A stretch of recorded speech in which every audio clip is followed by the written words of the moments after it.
Oh, yeah.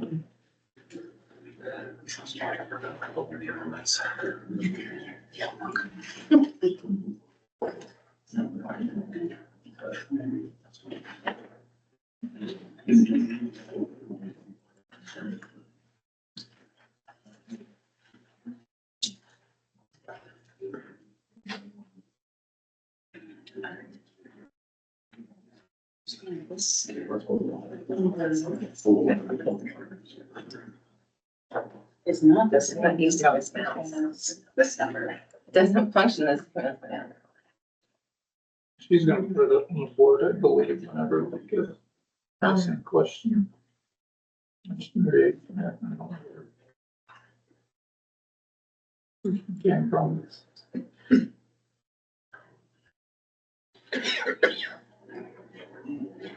These must have converted.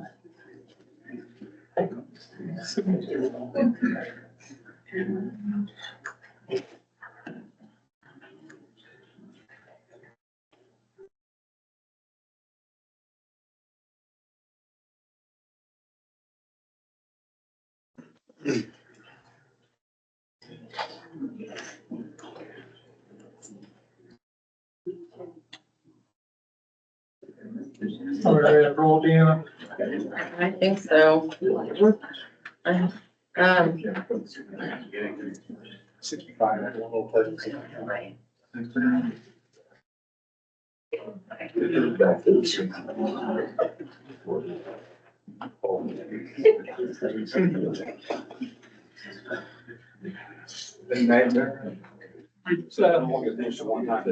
We'll get started. I would like to welcome and thank everyone for joining us today. On behalf of the state of Indiana and the Indiana Recycling Market Development Board, thank you for coming and your interest. We will call the meeting of October 24th, 2024 order. First order of business, Deanna's got some housekeeping issues. yes, good morning. Thank you for joining us today. This is for those that are attending virtually. I am Deanna Garner, Recycling Market Development Program Manager for Items Office of Program Support. All microphones are currently muted. For attendance tracking, please take a moment to write your name and affiliation in the chat box. This is very important for us to be able to track who has attended our meeting. We will be taking questions and comments from the public at today's meeting. All participants will be able to unmute themselves and ask questions or make comments at the appropriate times. If you have questions or technical issue during the presentation, please use the raise hand or chat features. For everyone present in Teams today, please identify yourself when speaking as well.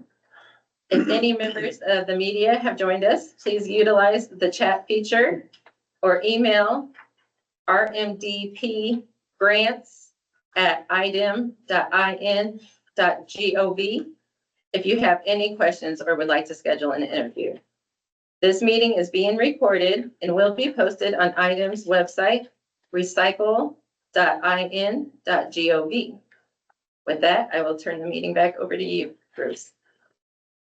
All right, the first order of business is consideration and approval of the July 25th, 2024 RMDB meeting summary. And has everyone had the opportunity to review that? Do I have a motion to approve? Motion by Mr. Guerin. I have a second. Second by Ms. Uyghur. All in favor? Aye. Any opposed? Motion carries. Thank you very much. The next order of business is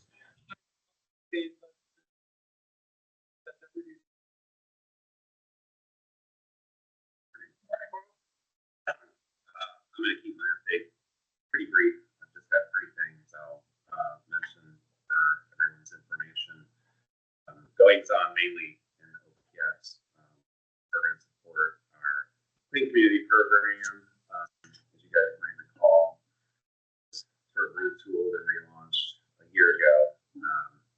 So we had 6 communities that were our pilot communities for several years while we kind of their input.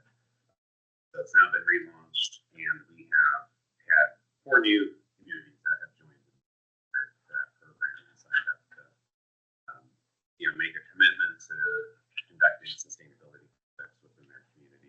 And those additional communities that have joined this year are Evansville, New Chicago, Town of New Chicago, Concordsville, and the City of Bloomington was the most recent community that was accepted into the program. And we also have our annual meeting for that program coming up next week. And that's an annual meeting that I think every other year we're going to probably have that as like a open invitation for interested communities. This year's meeting is going to be at Beach Grove, City of Beach Grove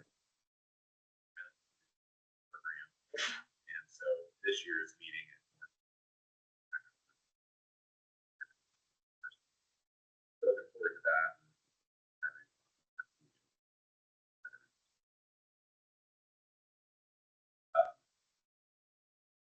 The Partners for Sustainability, formerly Partners for Pollution Prevention, just had their annual conference last month. Went really well. At that conference this year, and great presentation. They do have their next quarterly meeting is coming up on December 11th. We don't have any information out yet on our website for the partners, but it is planned to be a virtual meeting again, like it was last December. So we're going to have for sure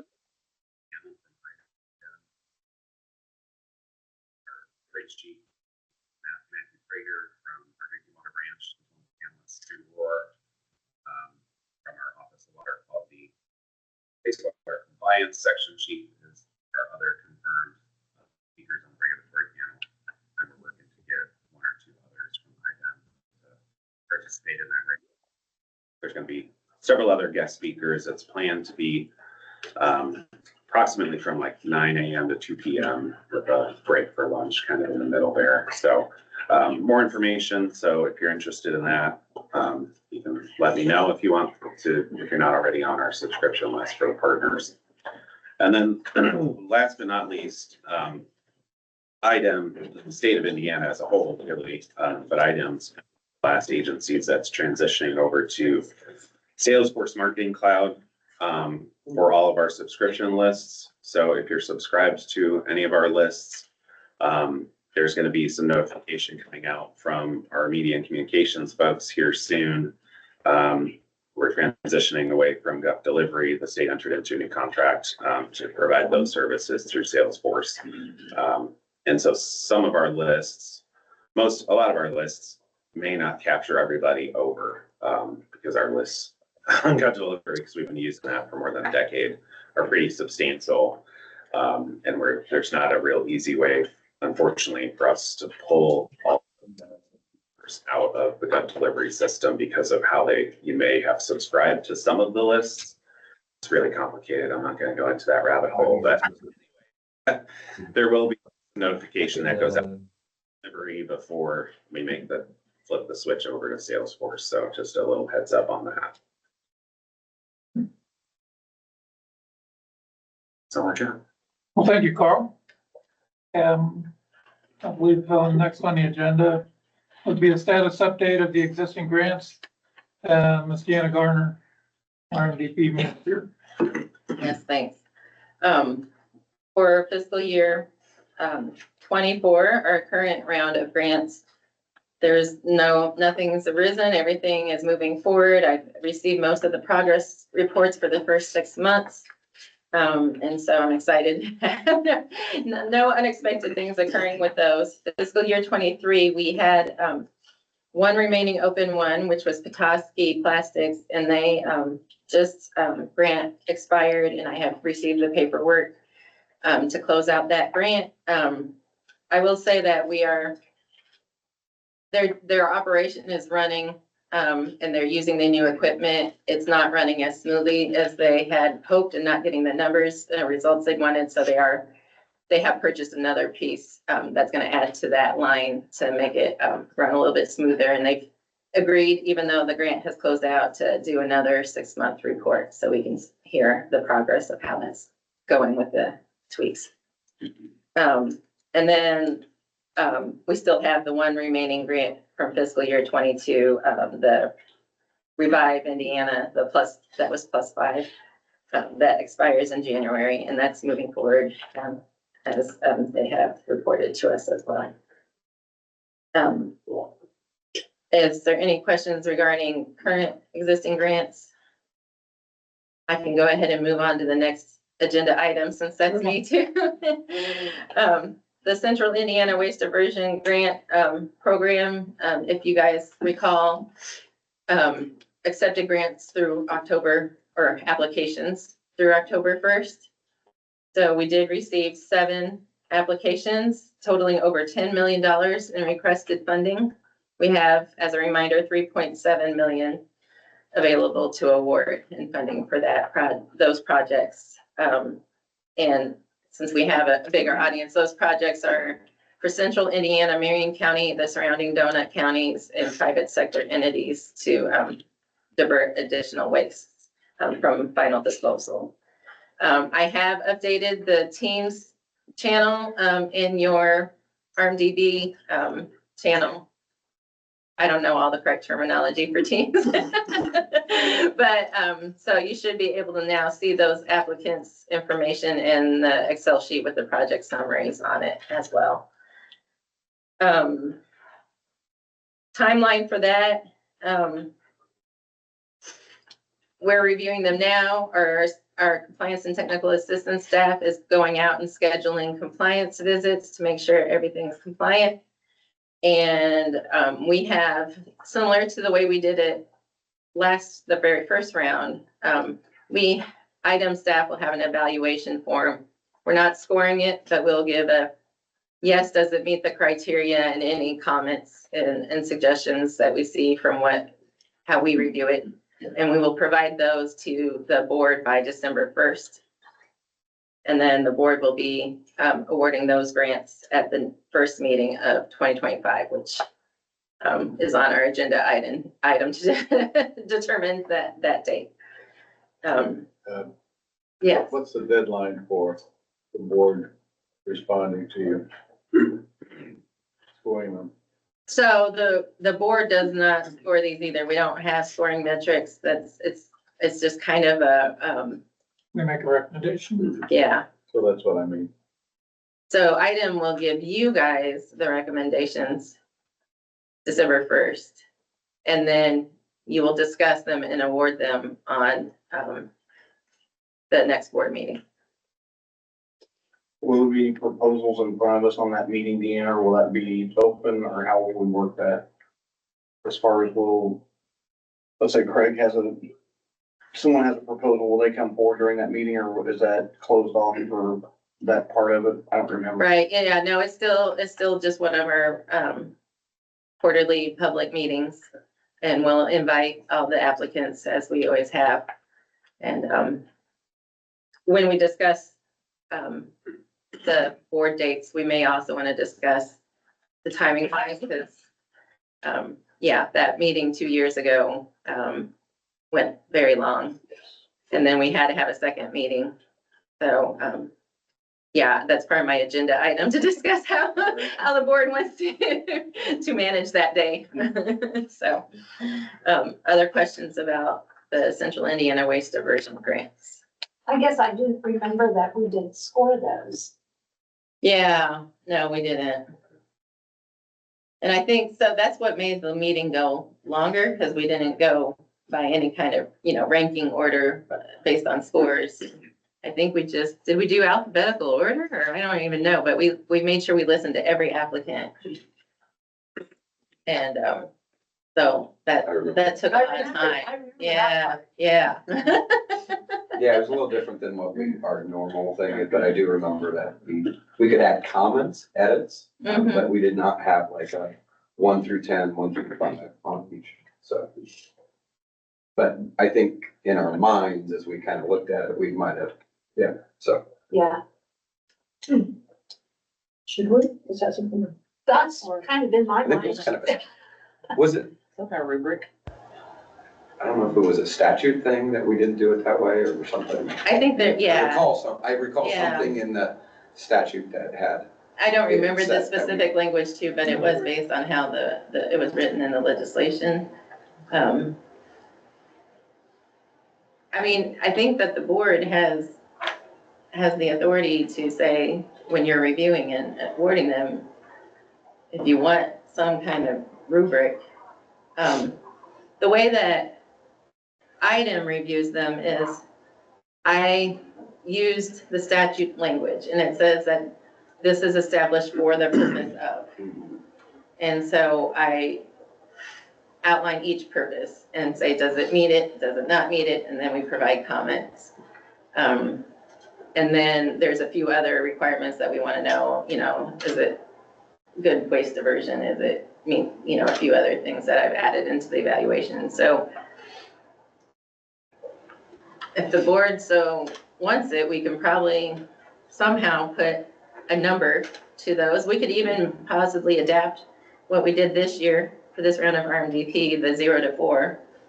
Does it meet, not meet, and then at least it gives a number to Very it. helpful. Okay. the other thought is this is such a big deal, right? It's a big deal on why it went in and the way it went in. It's the second round of such a big deal. It's 7 applicants. We haven't looked at them yet. Let's let the IDEM team kind of make sure that those qualifying are on. But if it's 7 proposals and 7 presentations we sit in, I think we owe it to all of us and the people that put the time in to listen. Well, I Give 'em think all. we could still certainly do that, but isn't it like a $10 million ask, the total? What did you say the total was? So we still have to, I think it was like 3.7, 3.6. but the total of all the Oh, for projects sure, is yeah, $10 yeah. million. Mhm. So we still need to have some kind of, I'm all for listening to them, but it just kind of makes sense because that meeting went so long the last time that we have some kind of scoring rubric to facilitate the meeting. Can we adapt what we already have or not? Yeah. What do you guys think? Or is there too much tweaking you gotta do behind the scenes, I mean, the evaluation criteria we use for RMDP, it's different. It's asking different questions that are not necessarily a requirement of these Central Indiana ones. I like your ideas just by what was in statute. Yeah, Let so us I can just use set the that exact same ones, and I don't know how it'll go, but assign it the 0 to 4 so that it's, because I'm not gonna be able to weight one worth more than the other. Like, it'll just be like, so I don't know. So yeah, I'm gonna have to think about that though, because then it won't, everybody will get very close to the same if we just have it. If you identify the goals in the statute and get that information to every board member, and then put equal weighting on each goal, and we can actually at least have some type of measurement. Yeah. I was gonna try to pull up that sheet, just so the board can see it. That might be helpful. Regardless, I believe it's going to be a long meeting, so we need to look at the calendar and make sure that I would I like. mean, to if get it's done in something one day. that we wanna see, I mean, we have to look into providing food, but if we wanna go, like, have a lunch break and go like a full day, we can try to explore how to do that. Or if we just give enough time for everybody to be on their own, but.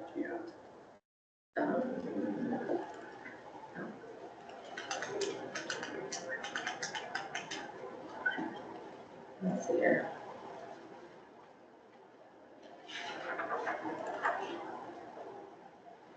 Where did I? Save that.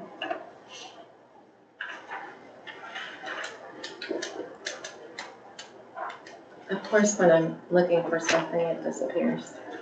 Would everyone agree, though, that if she identifies those issues raised by the statute, and then we can wait and score according to those? Yes. Yes. You're not on the team, sorry. I can though.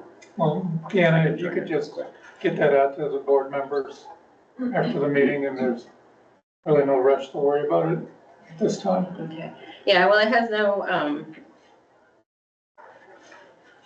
no weight to it. Oh, that's the guidelines.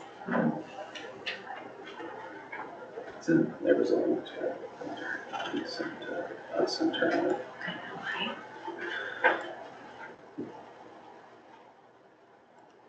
What Deanna put together last year is very similar to what she's done for us this year at IDEM, you know, and she's basically looking at categories like waste diverted, and then there's a couple items under there with a yes or no checkbox, pros and cons. That's how we did that last year, very similarly.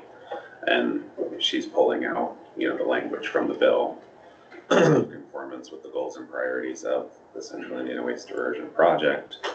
There's number 9 items under there with pros and cons for each and a yes or no checkbox. So I think correct me if I'm wrong, Deanna, but I think what she's suggesting is she could basically take this same thing that we're doing, but instead of the yes or no checkbox, she could add a 0 to 4 weighted scale that you guys can add some sort of scoring in that way to this. I think that would probably be the easiest thing to do. I agree. I believe that would bring a little bit of structure on our side, because I know you guys have it. And she's already got this created, so it's really not a heavy lift to add the 0 to 4 scale like you guys did for the RMDP. Yeah, the one thing that, I guess my biggest question is we want each, and this is kind of why I wanted to show it, is that do we want them each weighted equally? Because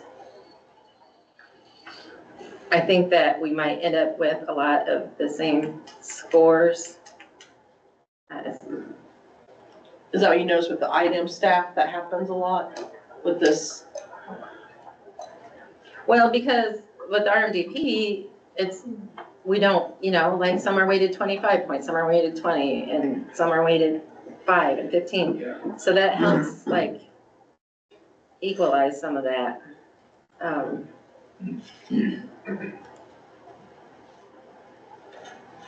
We don't weight our Clean Water Indiana ones.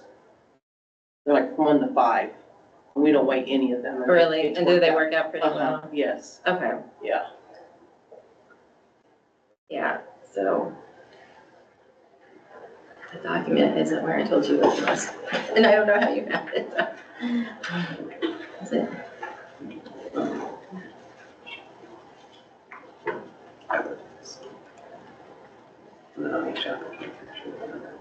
Oh, that's why. Is that one? Yeah.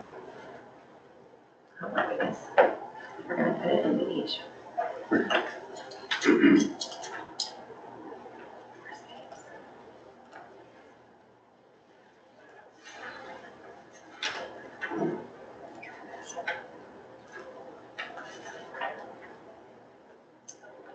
So, of course, you can't see the screen very well.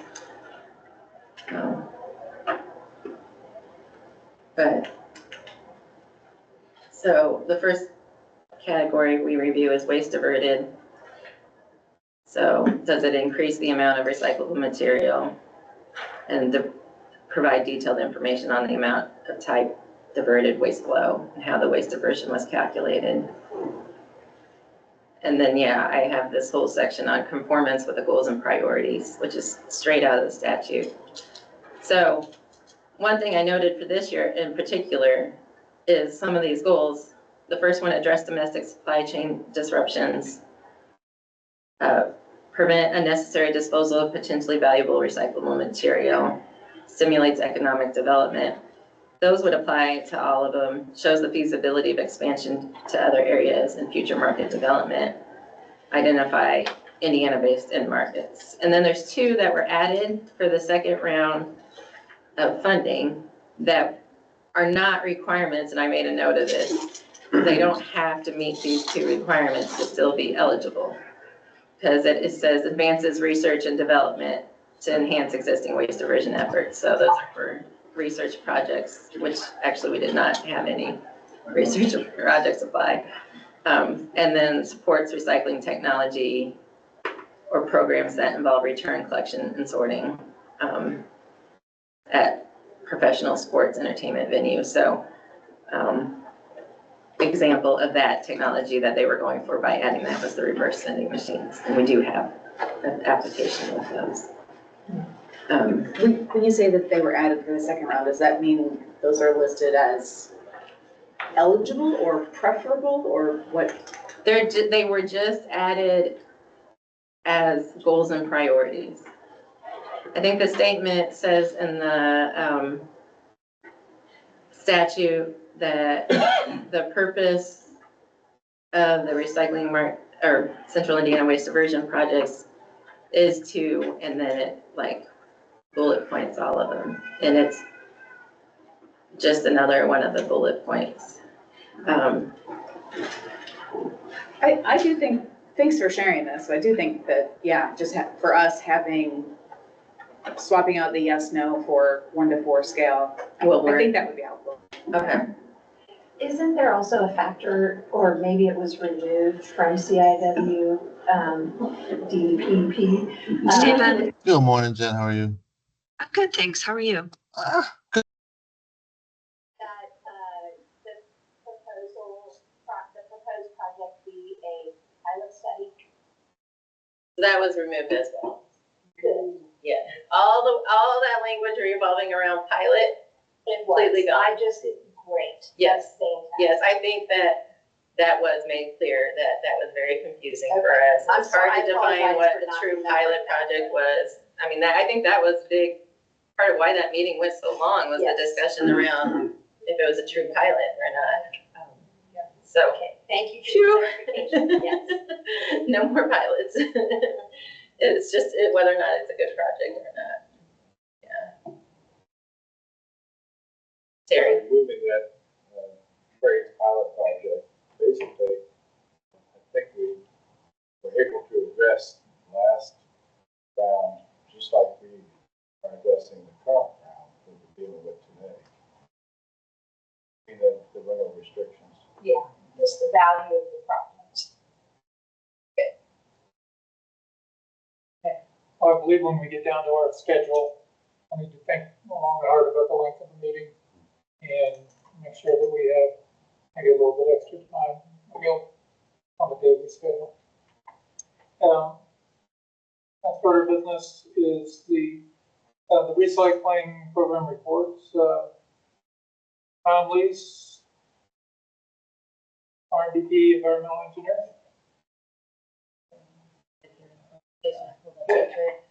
Good morning. So glad to be able to give this presentation, and it's really a reported data that we collect through our ReTrack reporting system. We're thankful to all the respondents who do submit the data so we can come up with some of the numbers about what our waste stream is about. So data is for 2023, and although this is, excuse me, is the 2024 report, really, we call it 2023 Recycling Index report, but it's for the data in 2023, that's why we call it that, but maybe we should change the title name to 24, or that's fine. Maybe next year, but. Yeah, this is it, this 23 data, we wrap that up at the end of the year for 24 for data. So the metrics,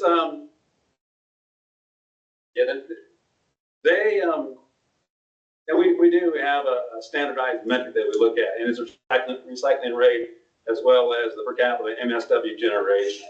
And as you see there on the 2023, it went down. So it is good to see a little bit of movement in that line of recycling rate and how we measure it. And the bottom line is the per capita generation of the MSW. And while it did go down some, the 5-year averages are pretty consistent, 19% for recycling rate measurement, and the per capita is also about 7.3 pounds per person per day. Yeah, next slide.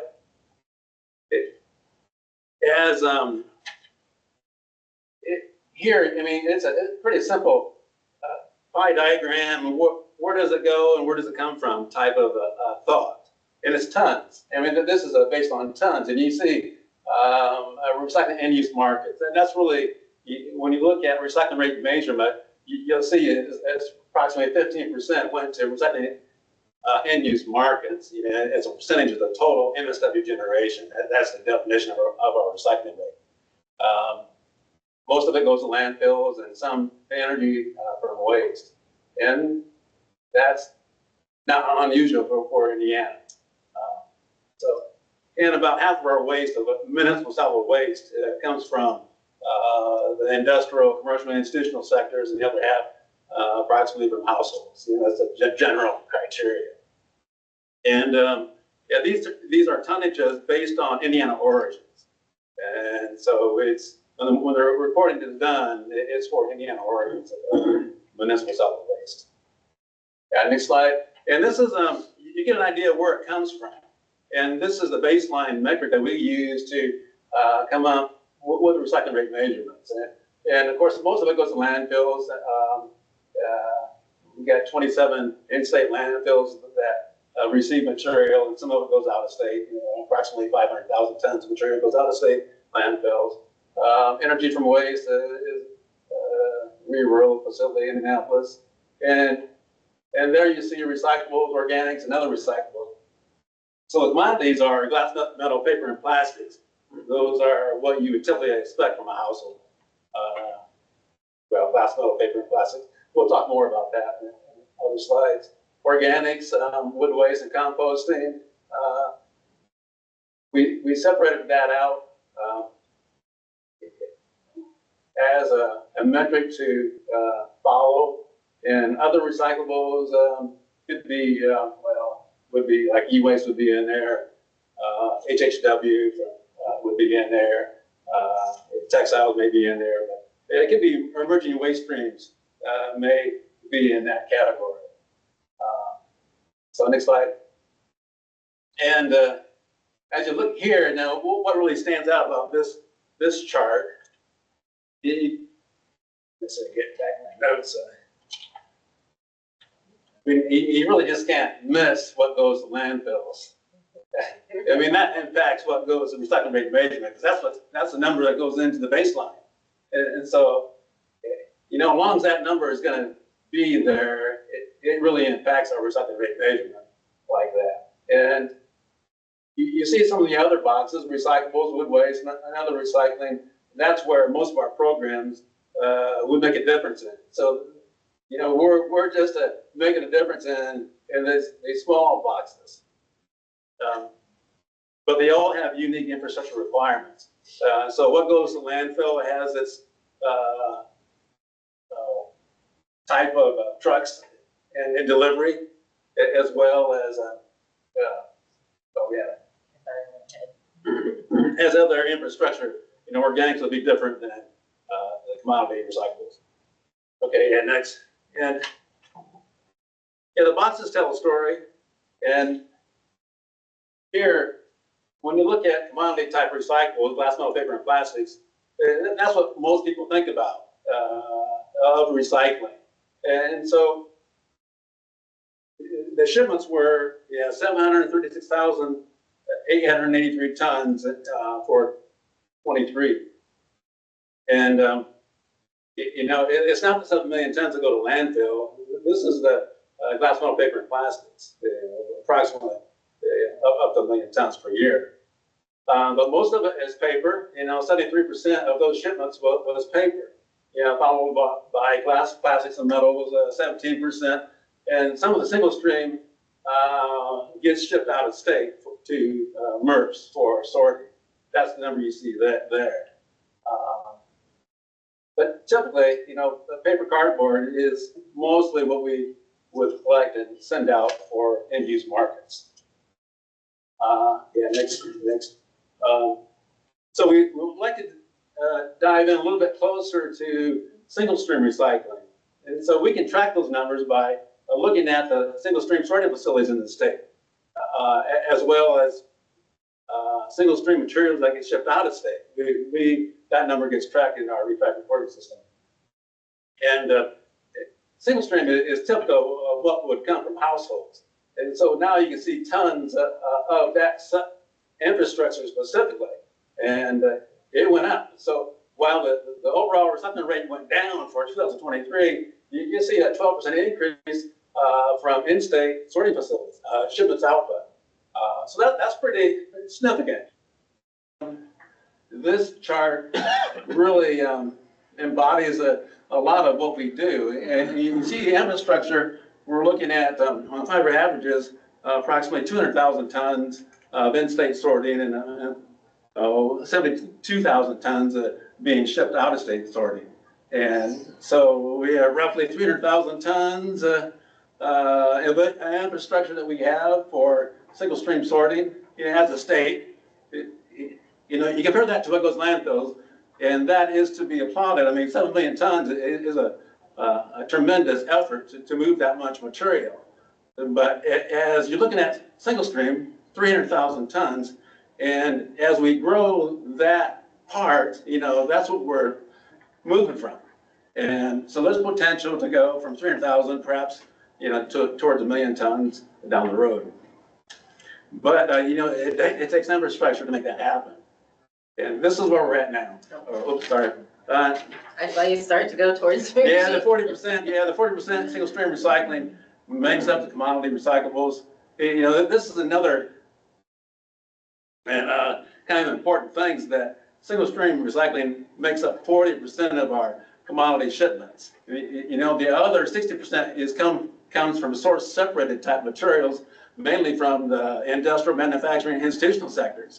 And we got specialized MRFs. I mean, not the single stream sorting MRFs, but there are MRFs that take the source separated and bale it and ship it out to end-use markets like what you'd see with Quincy Recycle or West Rock, or even Pratt's got facilities that handle the commercial sectors. And there's a lot of fiber coming from the manufacturing commercial institutional sectors. And 60% of our commodities are coming from that source. But anyway, who's reporting? It really covers the MRF shed. We have good reporting through the MRF shed. And then we got good reporting.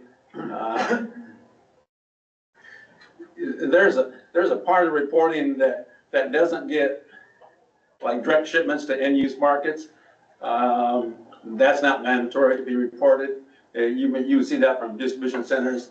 It doesn't go through the MRF shed, and that's probably a sector that we're not strong on getting data about. Our MRF shed data is pretty good, and we do have there's a lot of other reports that we can really spend a lot of time on this, but we'll go on. Sure. Question on that mill direct shipment from generators. Right. Is there any way of capturing the data, what goes into Pratt, Valpo, or La Cuneta, or if it goes down the Hood? Are we able to capture that information at all? Well, once if it goes into a specialized type MRF, their shipments, they indicate state destination, where it goes. They don't have quantity? Yeah, Those do per report, right, Tom? Yeah, they do give quantity. Okay. They give quantity by state destination from like those specialized MRFs, like what Quincy Recycle would have, or West Rock would have. So they do report. Okay. If it goes through those facilities. But sometimes direct shipments may go through a broker, or they may not go through the MRF shed. Yeah. And we may not get that information. Like a big box company, Yeah, oh yeah, big like an boxes. Amazon, for example. Right. Have a mill direct shipment of Yeah. your. So Walmart does submit reports on a corporate basis. So that they add up all their Indiana stores, and they just give us a report voluntarily. Walmart, other big boxes could do the same, but they don't. It's voluntary. Yeah. And, but it's different infrastructure. I mean, it's not the MRF shed infrastructure that we're talking about, but the direct shipments, it's on them. They move it, they move the material, and whereas when we're building new single stream sorting facilities, that maybe a little closer to home. Thank you. Thanks, Tom. Any other questions, Tom? Hi, Farrington. Finally here in person. It's great to see you. Thank you. My question is about the 81% of material going into the landfill. Right. Where does that rank Indiana among the states? Are we, Oh, what goes to landfills, that number could vary. We're probably stronger on the landfill side than most states. so who's the best? What state is the best? I'd have to look at those rankings. Oh, okay. I just They're out there, but yeah, I'd have to look at see it. what they're doing that we're not. Yeah, So we do sit, Tom and I sit on EPA calls for Region 5, so the Midwest. And I think we did have somewhat of a conversation about that in the last year. yeah. And of course, I'm not great at remembering numbers if they're not written down. But I think as far as if you want to know the Midwest, we are comparable to what our neighbors are doing. Yeah, Michigan in particular, we were almost really close to what Michigan does. However, those states are really taking strong initiatives, have new legislation, have new money being invigorated into the infrastructure and the initiatives around their recycling. And like Michigan just reported, their recycling number really went up a few percentage points in just a year. So their efforts are really starting to show results. Ohio's starting to also launch what's called Next Cycle, which is one of the things that Michigan was doing. They're going to launch that in the coming year. So I expect Ohio's numbers to also start going up. Ohio has a lot stricter requirements around solid waste management districts and what they do and what they report. So that's kind of why they're starting to see better strides. But we're still comparable. But you're going to see, East Coast where there's landfill issues, where they don't have open landfills, where they have to ship materials out of state or further away. They, might have requirements that every municipality has recycling offered. And so you're going to see way different landfill numbers for coastal cities and other cities that have high landfill disposal cost rates versus our very low landfill disposal cost rates. In follow-up to that, I'm curious, does the EPA Region 5 group only talk about it in terms of percentage, or do they? There was tonnage numbers. Okay. Yeah. I'm curious if like per capita would be more valuable because Yeah. to your point, if the landfill number goes down, even if the recycling volumes are identical, it changes the percentage, and so. You calculated that, didn't you, Tom? Yeah, Yeah. per capita. Yeah. Yeah, we do. Yeah, we do, but I don't know, if every state does that or not. And Yeah, I'd be curious if there are some states that are taking two approaches, one to increase recycling rate and two to reduce the creation of waste in the first place. right. Yeah. That's a harder number to. So, yeah, some of the recycling rate measurements, they vary on methodology. But the recycling partnership has come up with like a household generation and what gets captured from households. And so it's decoupled from what goes to landfills. And they specifically look at what a household would generate. And the recycling rate is based on what is captured from a household generation number for packaging materials. And so to their studies, each household will generate about 838 pounds of recyclables per year. And of that number, they determine what gets collected for recycling. And that's the recycling rate measurement. And it's decoupled from what goes to landfill. And they. It's a simplified recycling rate. And so it's a little bit different than ours because we count organics. Oh, yeah, of course, yeah, that's a traditional And way. theirs is paper, plastic, And metal. And it's good to have other numbers, and I guess overall, because we do track organics, and that's something that if you don't have numbers, it's hard to know what you're doing, but as long as it's still in the calculation, we still follow it. They've released those numbers for the entire country as well for every state. So according to them, we're at 17%. Right, TRP, the According to recycling the partnership recycling indicates partnership. like, for household specifically, recycling 17% for Indiana. Mhm. And that's where a lot of our education outreach, I mean, that's the sector that we focus on, that part of the waste stream. Senator Niemeyer, do you have a question? Yeah, just quick, is there any data on out-of-state tonnage coming in the landfill? Yes, we that number is also tracked. We can get that number. It's roughly 30% what comes into our in-state landfills from out of state for disposal. And that's a number that is tracked. Thank you. And finally, Mr. Guerin. When the statute was originally passed requiring this reporting, there were several aspects of the waste stream that were able to opt out. Right. Is it time now to go back to the legislature and reassess that and try to capture those aspects of the waste stream that aren't being reported? It's, of course, the salvage yard, middle salvage yards are part of the exempted group for mandatory reporting. Our numbers are specifically for municipal solid waste. And sometimes the salvage yards, they handle a lot more than just MSW materials. Yes, there's a little, metals in general of the waste characterization, they're like 5% of the MSW waste characterization.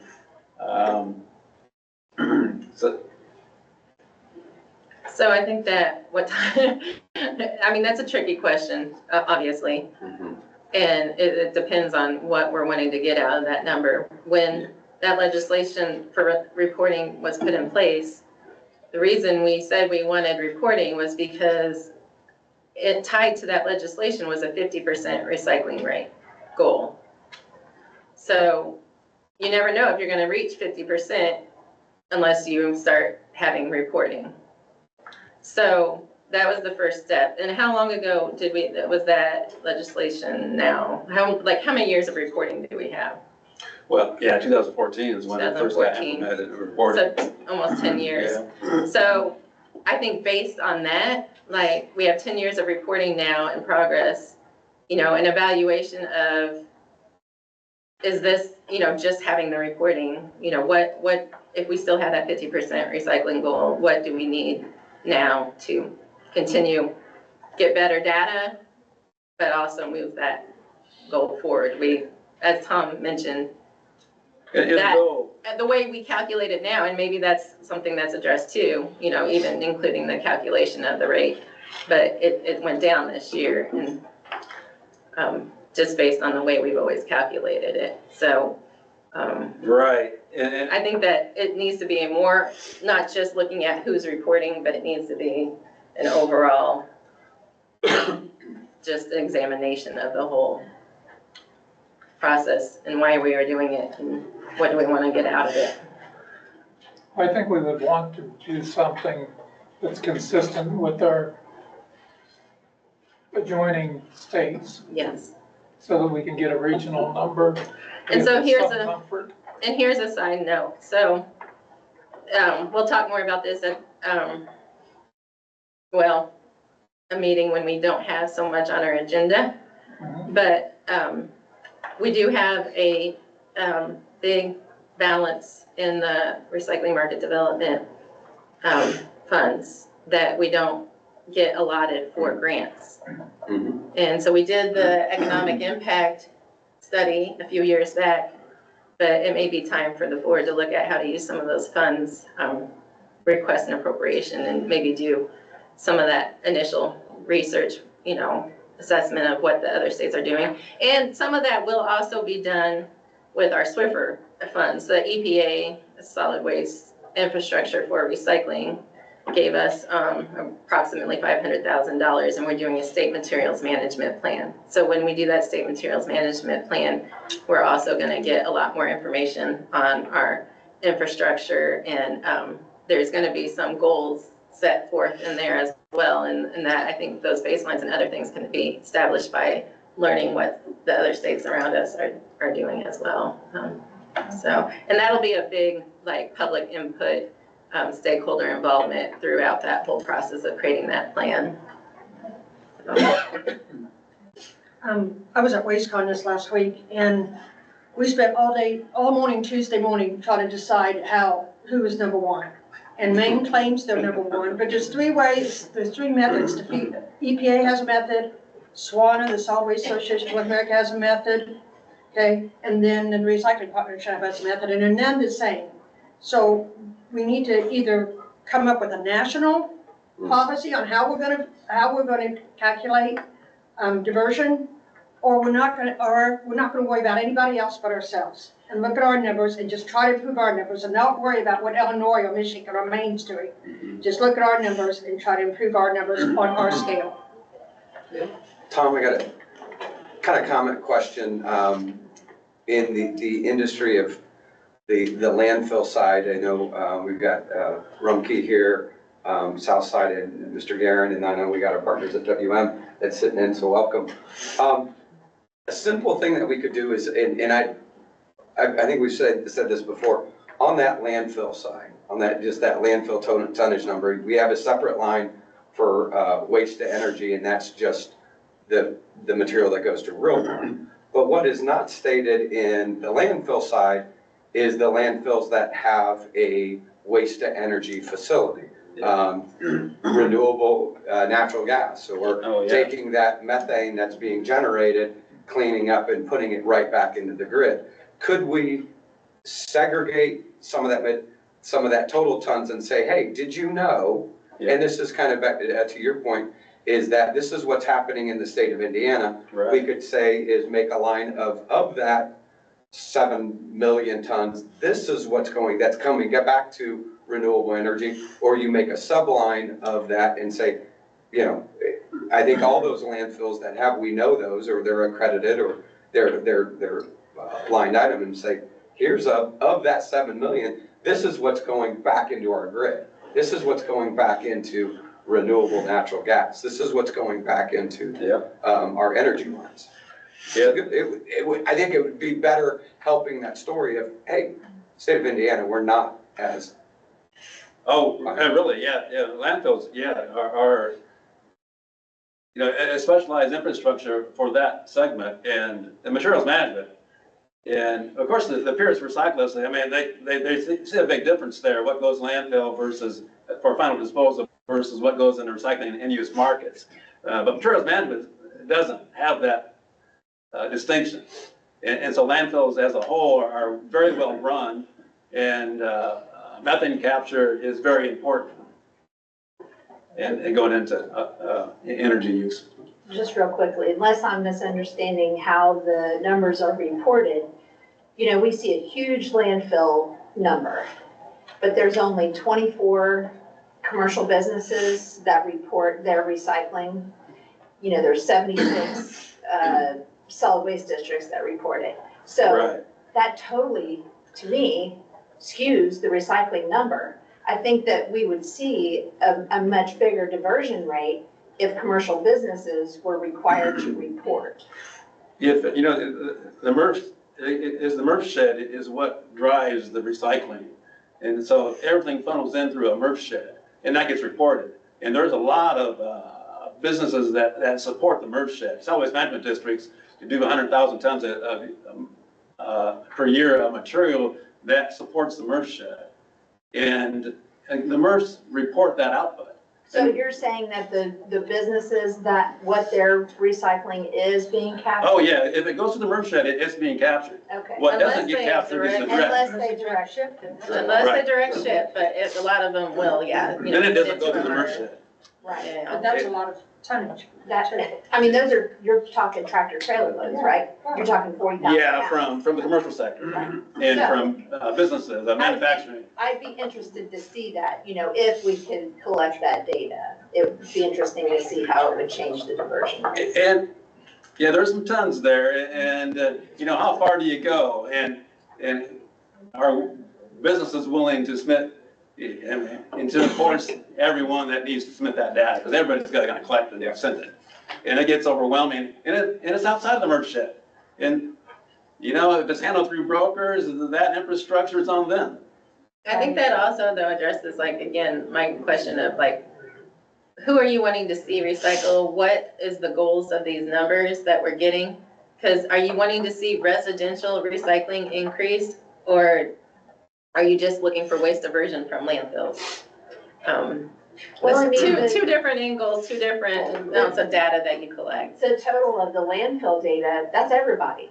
That's not separated out. Yeah. MSW, it's reported to MSW, and landfills also reported as coal ash, boundary sand, or other types of waste. But MSW has a big category that's all its own, it's reported as such. If we talk about Lowe's, for example, Lowe's says their cardboard outpost, semi-load, Right. but they have roll-offs the back of their building, end up in the landfill, and is that considered MSW? It would, yeah, if it goes it probably goes to a transfer station. Yeah, but And it's still MSW, Yeah. just like out of my. Oh, yeah, the landfill would probably see that as MSW coming in. Yeah, so if we still tie our reporting to landfill and calculate the way we do, you're right, like it makes sense to collect the same, from the same people. Yeah. Same pool. Yeah. Good information, Tom. Thank you, I appreciate everyone here who is involved in the discussion for years. Tom, I want to thank you, and I think it was a great discussion, but I do believe we trust your numbers explicitly based on the way we've done it previously. The reporting, yeah, it's a good thing. Thank you very much. Thanks, Tom. All right, next we have the e-waste recycling report by Jacob Schmicker, e-waste program manager. Hey, morning, everyone. Morning. Yeah, for those of you that don't know me, my name is Jacob, and I oversee the Indiana eCycle program. And today I just want to give a little background on the eCycle program itself, then talk about some of the stakeholders that make up the program, and some data that we captured from those stakeholders for 2023, and then just kind of discuss some of the outreach efforts we're doing and some of the different initiatives that we've taken on in recent years. So with that, I'll just kind of jump right into it. So the Indiana eCycle program, it was established back in 2009, and the overall purpose of the eCycle program is to reduce the amount of e-waste electronic devices that are being sent to Indiana landfills, while also ensuring that these devices are being handled in an environmentally responsible manner. And then also another facet of the program is to promote the capture of valuable materials found in these electronic devices. And then some of the stakeholders that make up the Indiana eCycle program are going to be the manufacturers. So that's going to be like your Dells, your Sonys, your Apples of the world. They report into the program and have different obligations and requirements. And then we also have collectors, and simply put, a collector is a facility or organization that's collecting electronic devices, so maybe like a solid waste district in the state of Indiana. And then we have the recyclers, which are going to be facilities that are dismantling and recycling these electronic devices. And I'll get a little bit more into details about those in the upcoming slides. But before I jump into the upcoming slides, I do want to point out that the program does focus on a strict listing of electronic devices. So we call those covered electronic devices. So in the upcoming slides, when I'm talking about what was collected and what was recycled, this is the material that we're looking at. So we're looking at like televisions, computer monitors, tablets, and we're not looking at like refrigerators or ovens, white goods, that sort of stuff. So this is the kind of listing that we go off of. So just kind of jump into the next slide, which is going to be some data on the manufacturers. And all this data is from 2023, but for 2023, we had 65 manufacturers register with the program. And again, that's gonna be like your Apples, your Sonys, the Dells of the world. And the manufacturers, they have a recycling obligation that they need to fulfill with the state of Indiana each year. And the way they go about fulfilling that is they work with a registered collector, and that collector works with a registered recycler to have material recycled on the manufacturer's behalf. So for the previous year, the manufacturers had a 21.1 million pound recycling obligation that they fulfilled. And then for the upcoming year, their new recycling obligation is going to be 19.1, and these are collective numbers. And that's a trend that we're seeing with the manufacturers, that their recycling obligation is just kind of going down a little bit each year. And that's just kind of with light weighting, more or less, a laptop doesn't weigh 12 pounds anymore. Might weigh 4 or 5 pounds. So that's a little information on the manufacturers. And jump into the next slide.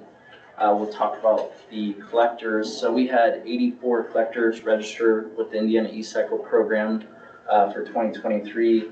And these collectors reported collecting 25.6 million pounds of e-waste material. And then I always like to point out that of this 25.6 million pounds, 23.2 million pounds came from metropolitan counties, or your larger counties. And then 2.4 million pounds came from your smaller counties, or we call them non-metropolitan counties. So a lot of collection going on. And if I jump to the next slide, it's going to talk about the recycler results for 2023. So we had 21 recyclers register with the Indiana E-Cycle program. And these recyclers reported recycling 29.2 million pounds of e-waste for 2023. And then I always like to highlight that since the inception of the program, so since 2009, recyclers have reported recycling over 400 million pounds of e-waste through the program. And we know that's not a direct result of the program itself, but we definitely like to think that it's had a helping hand in reaching that number. So if I jump to the next slide. I just want to talk about some of the outreach efforts we do each year. So we try to get out and visit different collectors and recyclers throughout the state and just provide education and resources to them, and also see if we can be a resource to them.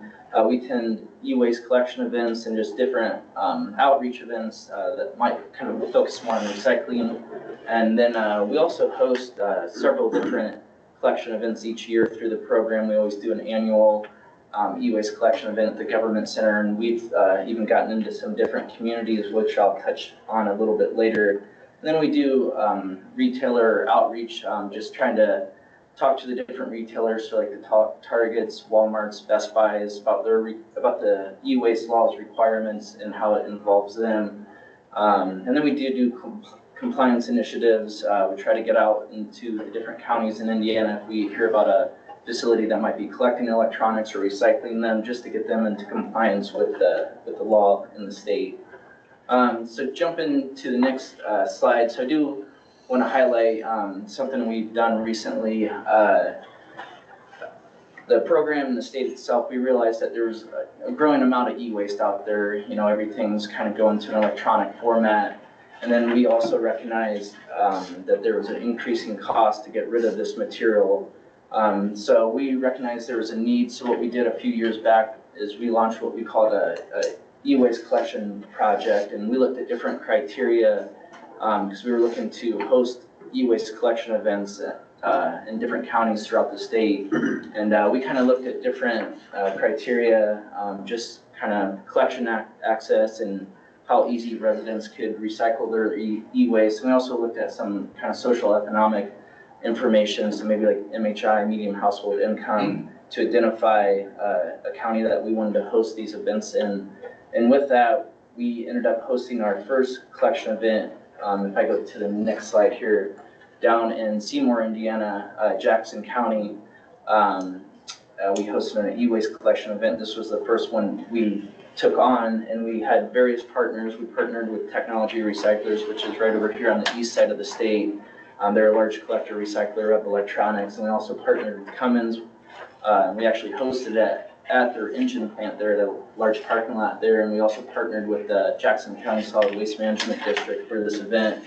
And during this event, we collected right at 63,000 pounds of e-waste material. We had tons of cars come through, 380 to be exact, and then collected nearly 900 TVs/monitors at this event.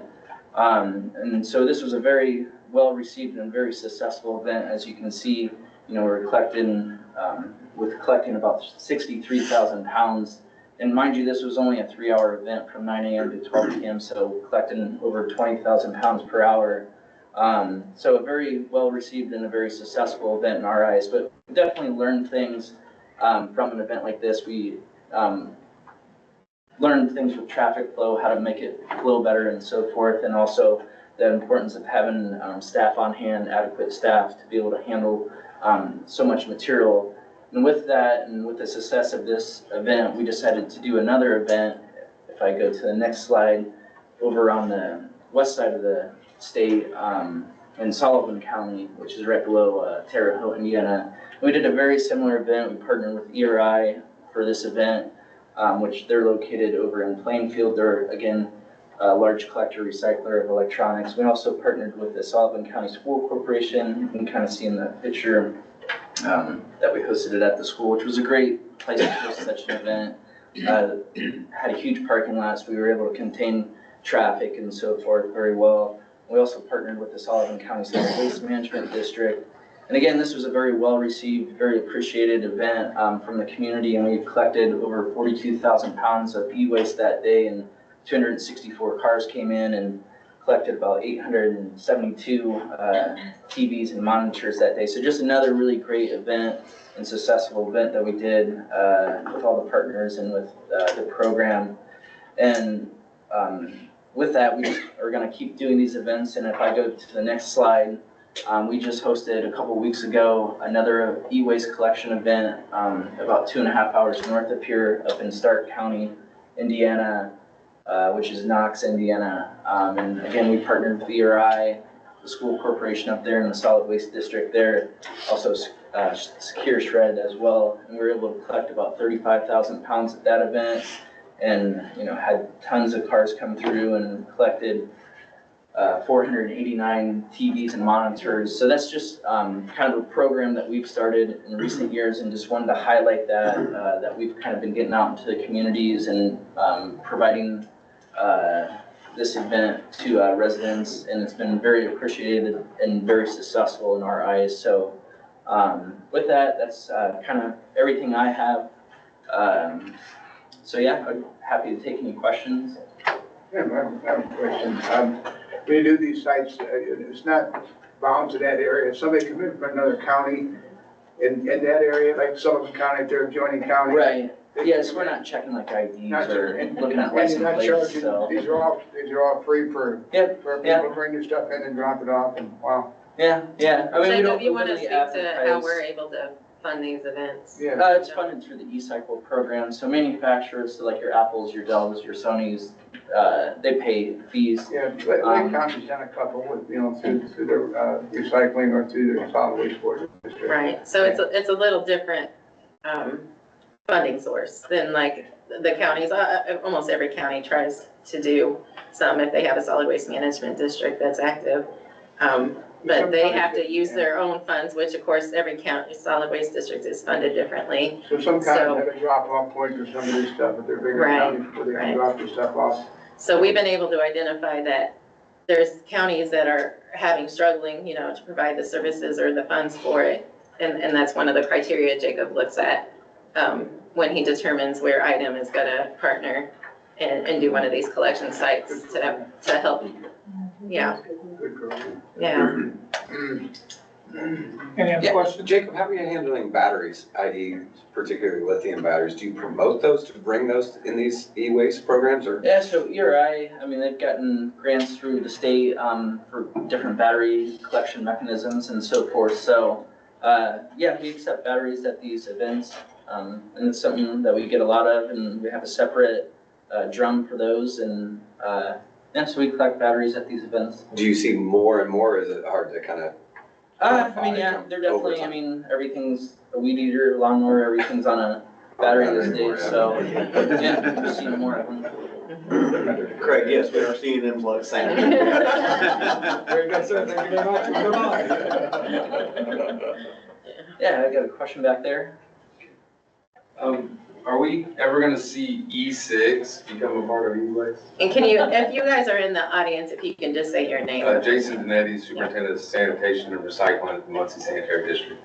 We're seeing a huge influx of vapes and e-cigs that have rechargeable batteries in them and a hazardous waste because they have the nicotine pouches in them.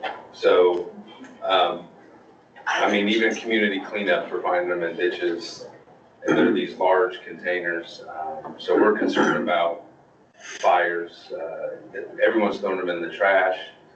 The companies that sell the vapes are calling us, seeing if we'll take, everything that they're selling, and, every gas station sells them. So just wanted to throw that out there and see if there's any help we can get to address that issue. No, yeah, I get questions all the time about that, and obviously when you go to Walmart parking lot, you can find a discarded vape. So at this time, no, they're not included in the e-cycle program, but definitely recognize that that's a growing concern across communities. A couple weeks ago, I just was talking to somebody, and a lot of the facilities, especially the e-waste facilities, I don't know of any of them in the state that actually accept vapes, just really because of like the nicotine or the other substances. Yeah, that that, piece of it tied to it. Our household has this waste facility collects them. Yeah, we collect them too in Delaware County, except Heritage and other people that take them sometimes deny them because of just, it's hard to classify what it is if it's something else. So now we're asking residents to separate the battery from the nicotine pouch, and then we're collecting them separately, but it's becoming harder and harder. Right, and yeah, we definitely are seeing that and understand that and are looking into that. But yeah, right now it's not included in the program. Thank you. So following up on it, what is the process as new technology comes along to then revisit the list of CEDs and expand that if there is something new? I mean, the process would be to open up the law and to work with the legislature to incorporate those new devices basically within the law. Because obviously if they were added to the list, then those manufacturers would have to be part of the program, and then there'd be more funding to address it. Right.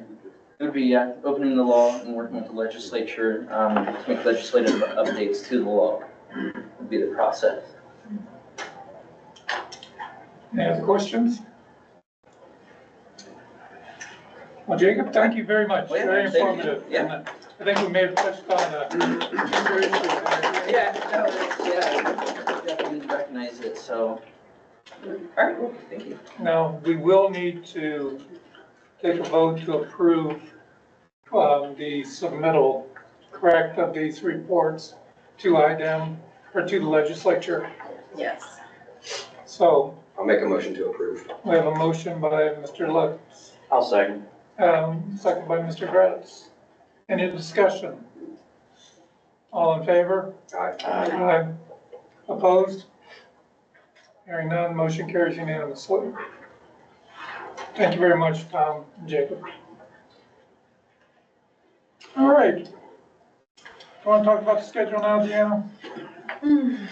Yeah, so, and to start off with, I gave you guys like a proposed schedule for next year, and I forgot to change the year on the dates. Thank you, Bruce, for pointing that out to me. So they all say our next schedule is for 2024, so disregard that part. But the dates should be correct. Typically, we hold these meetings quarterly, starting in January, the fourth Thursday of the month. So I listed those out, and I did try to kind of get a survey to see how everybody felt about that and their availability for the next year. Most people are still available on those dates, and most people did say that they wanted to keep them. Is there any discussion around moving either, to a different week of the month or a different anything? Apologize, I missed the survey, everything That's else all going on. Yeah. The 24th, I will be on my way to Italy, so I will not be here. Shame on you. I know. I'm going with 40 high schoolers, so wish me well. God bless you. It's more like a good. You don't want to go, no, they're good kids. They're all FFA kids, Make so. sure you don't lose it. Just due to the first one being with the grant and knowing that it's gonna be a very full day, any consideration on January, first month of the year, always kind of end of year, first year, shifting to February for that first meeting, would that be it? Like the first week of Feb, Craig, maybe something like that. First week of Feb, second week of Feb, third week, I don't care, but just February. And I've considered that, and we've actually done that sometimes in the past. One other consideration, and we do have legislative members here who can weigh in as well, like, we would love to have them be able to attend this first meeting, especially this year, since we're doing the Central Indiana grants that are in new legislative effort. But that's the worst possible time of the year for legislative members to attend, as we're aware, since the legislative session will have just started, and their schedules are pretty unpredictable. Plus, this is a long session. We'll be through April. Yeah. This year, so Yeah. two meetings, the first two. Exactly. Unless we got a schedule that day, we can come on. Right. So but- Saturday. Play hooky. Right, but you know, we like, I mean, and I wanted to hear your feedback too, if there was a day of the week that would be better for us, if we're all available, that you might be able to make it, but I know that a lot of times, like, sessions and meetings come up like the day before or the night before, and Yeah, for the house, we meet in the morning on Thursdays. yeah, so it's Thursday. That's And the only day so- of the week we meet in the morning. So I did propose some alternative dates for that first meeting in January, and I did go into the first week of February. Our board members that did respond to the survey, 5 said they were available that Thursday. Other availability was all less. But I don't know if you guys have your calendars handy and want to look later into February. I mean, that is option as well, but obviously we want to have a quorum. We want to have as many board members contribute to the grant decision process. Should be able to make every Thursday in February work. And I don't know if Wednesdays would be better if we want to try to make it a day that might be more likely for like the House to attend our legislative Wednesday. meetings. First two. First two.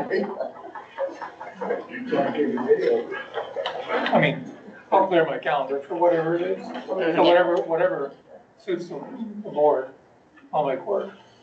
I have a couple tentative things that aren't confirmed. And that's always hard too, I know, that it's months out.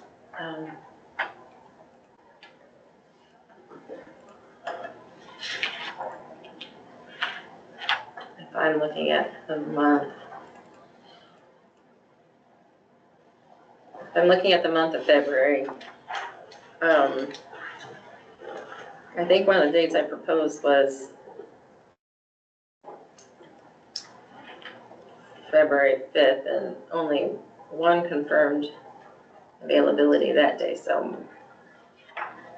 that would be ideal. If we go one more week out, like 12th or 13th of February, how is that looking for board members? 12 works fine for me. Those Wednesday, Thursday? That's Wednesday, Thursday, It's okay. either one. I'm not sure. I Yeah, have I a can't, conference that I might be speaking at that week, but I don't know yet. okay.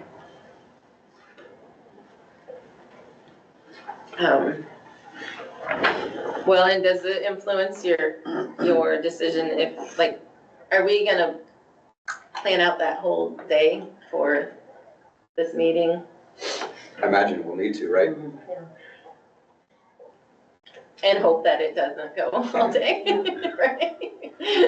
Last time we How did it. far out is too far?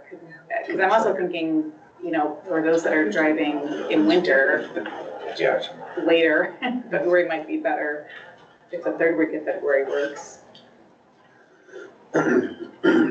We can probably do the third week of February. I don't, there's no There's no legislation, there's no anything. The board determines when you meet. Well, Just as Thursday, long as you February meet quarterly. 20th, I have nothing tentative on my calendar, so I could be here. Do we want to do that Thursday or that, Thursday works better for you? It actually doesn't matter what day of the week, that week. Wednesday, the 19th even, maybe? I think we have a winner. Okay. Wednesday, the 19th? Of February. Wednesday, the 19th of Do we need to February. make a motion? 2025. 2025. Okay. All right, well, you can either, let's make a motion for the whole schedule, so that we're not doing one for each meeting. Do you want to keep the rest of them that Thursday? So then we would move back to April 24th, July 24th, and October 23rd. So that first, Yeah.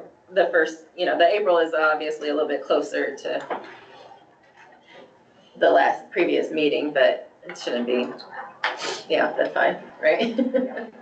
So if you approve the rest of that schedule as is, then, yeah, just make a vote.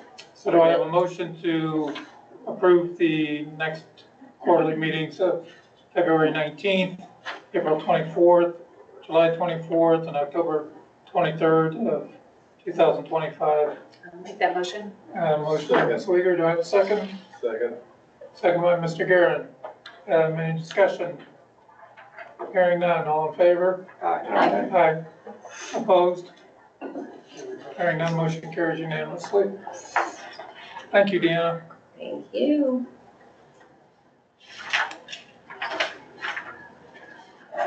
Getting to the meat and potatoes of the meeting, huh? Oh, just real briefly, I'm sorry. I did want to ask you guys if, while we're talking about meetings, do you still like this location, current location? We did move it to a library this summer. That worked out nicely too, or we can always move it back downtown. I don't think anybody wants to do that. But it's at the board's pleasure as well, like where they would like to meet, or if they want to keep this current location. This is convenient. This is fine. Okay. Do. All right, the next item on the agenda is the consideration of the recycling market development grant applications. I would like to say that, number one, thank you to all the applicants on behalf of the board.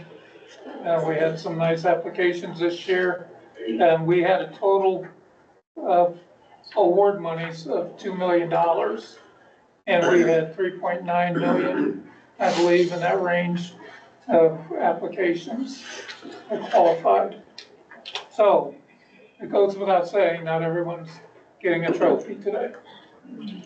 But it is a competitive grant process, and I think we've evaluated them based on their merits. With that said, I guess we need to start through the program.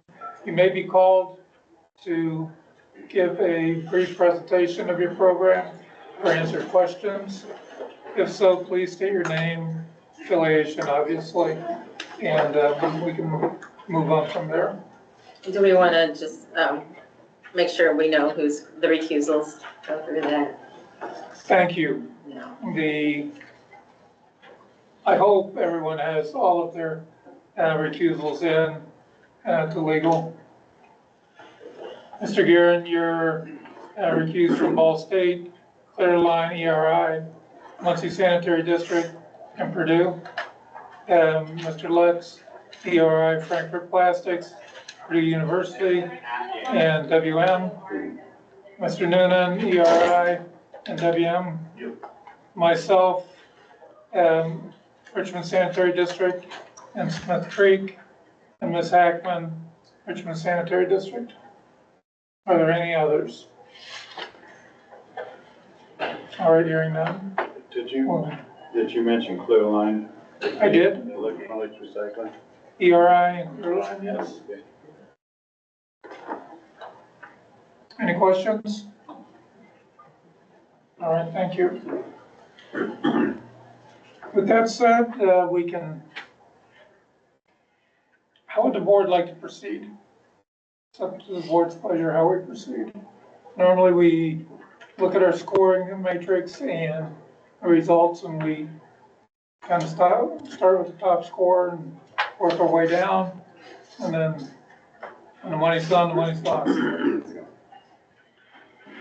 That a board would like to address it again this year. Makes sense to me. With that, I believe our top scorer was WM, who has requested, I believe, $500,000. And obviously, we're doing a zigzag glass sorting process. Is there anyone from WM in the audience? Yes, we're here. Would you like to come forward? Yeah.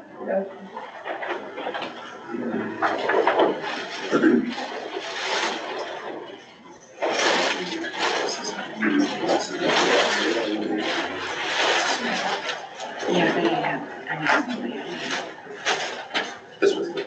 Yeah,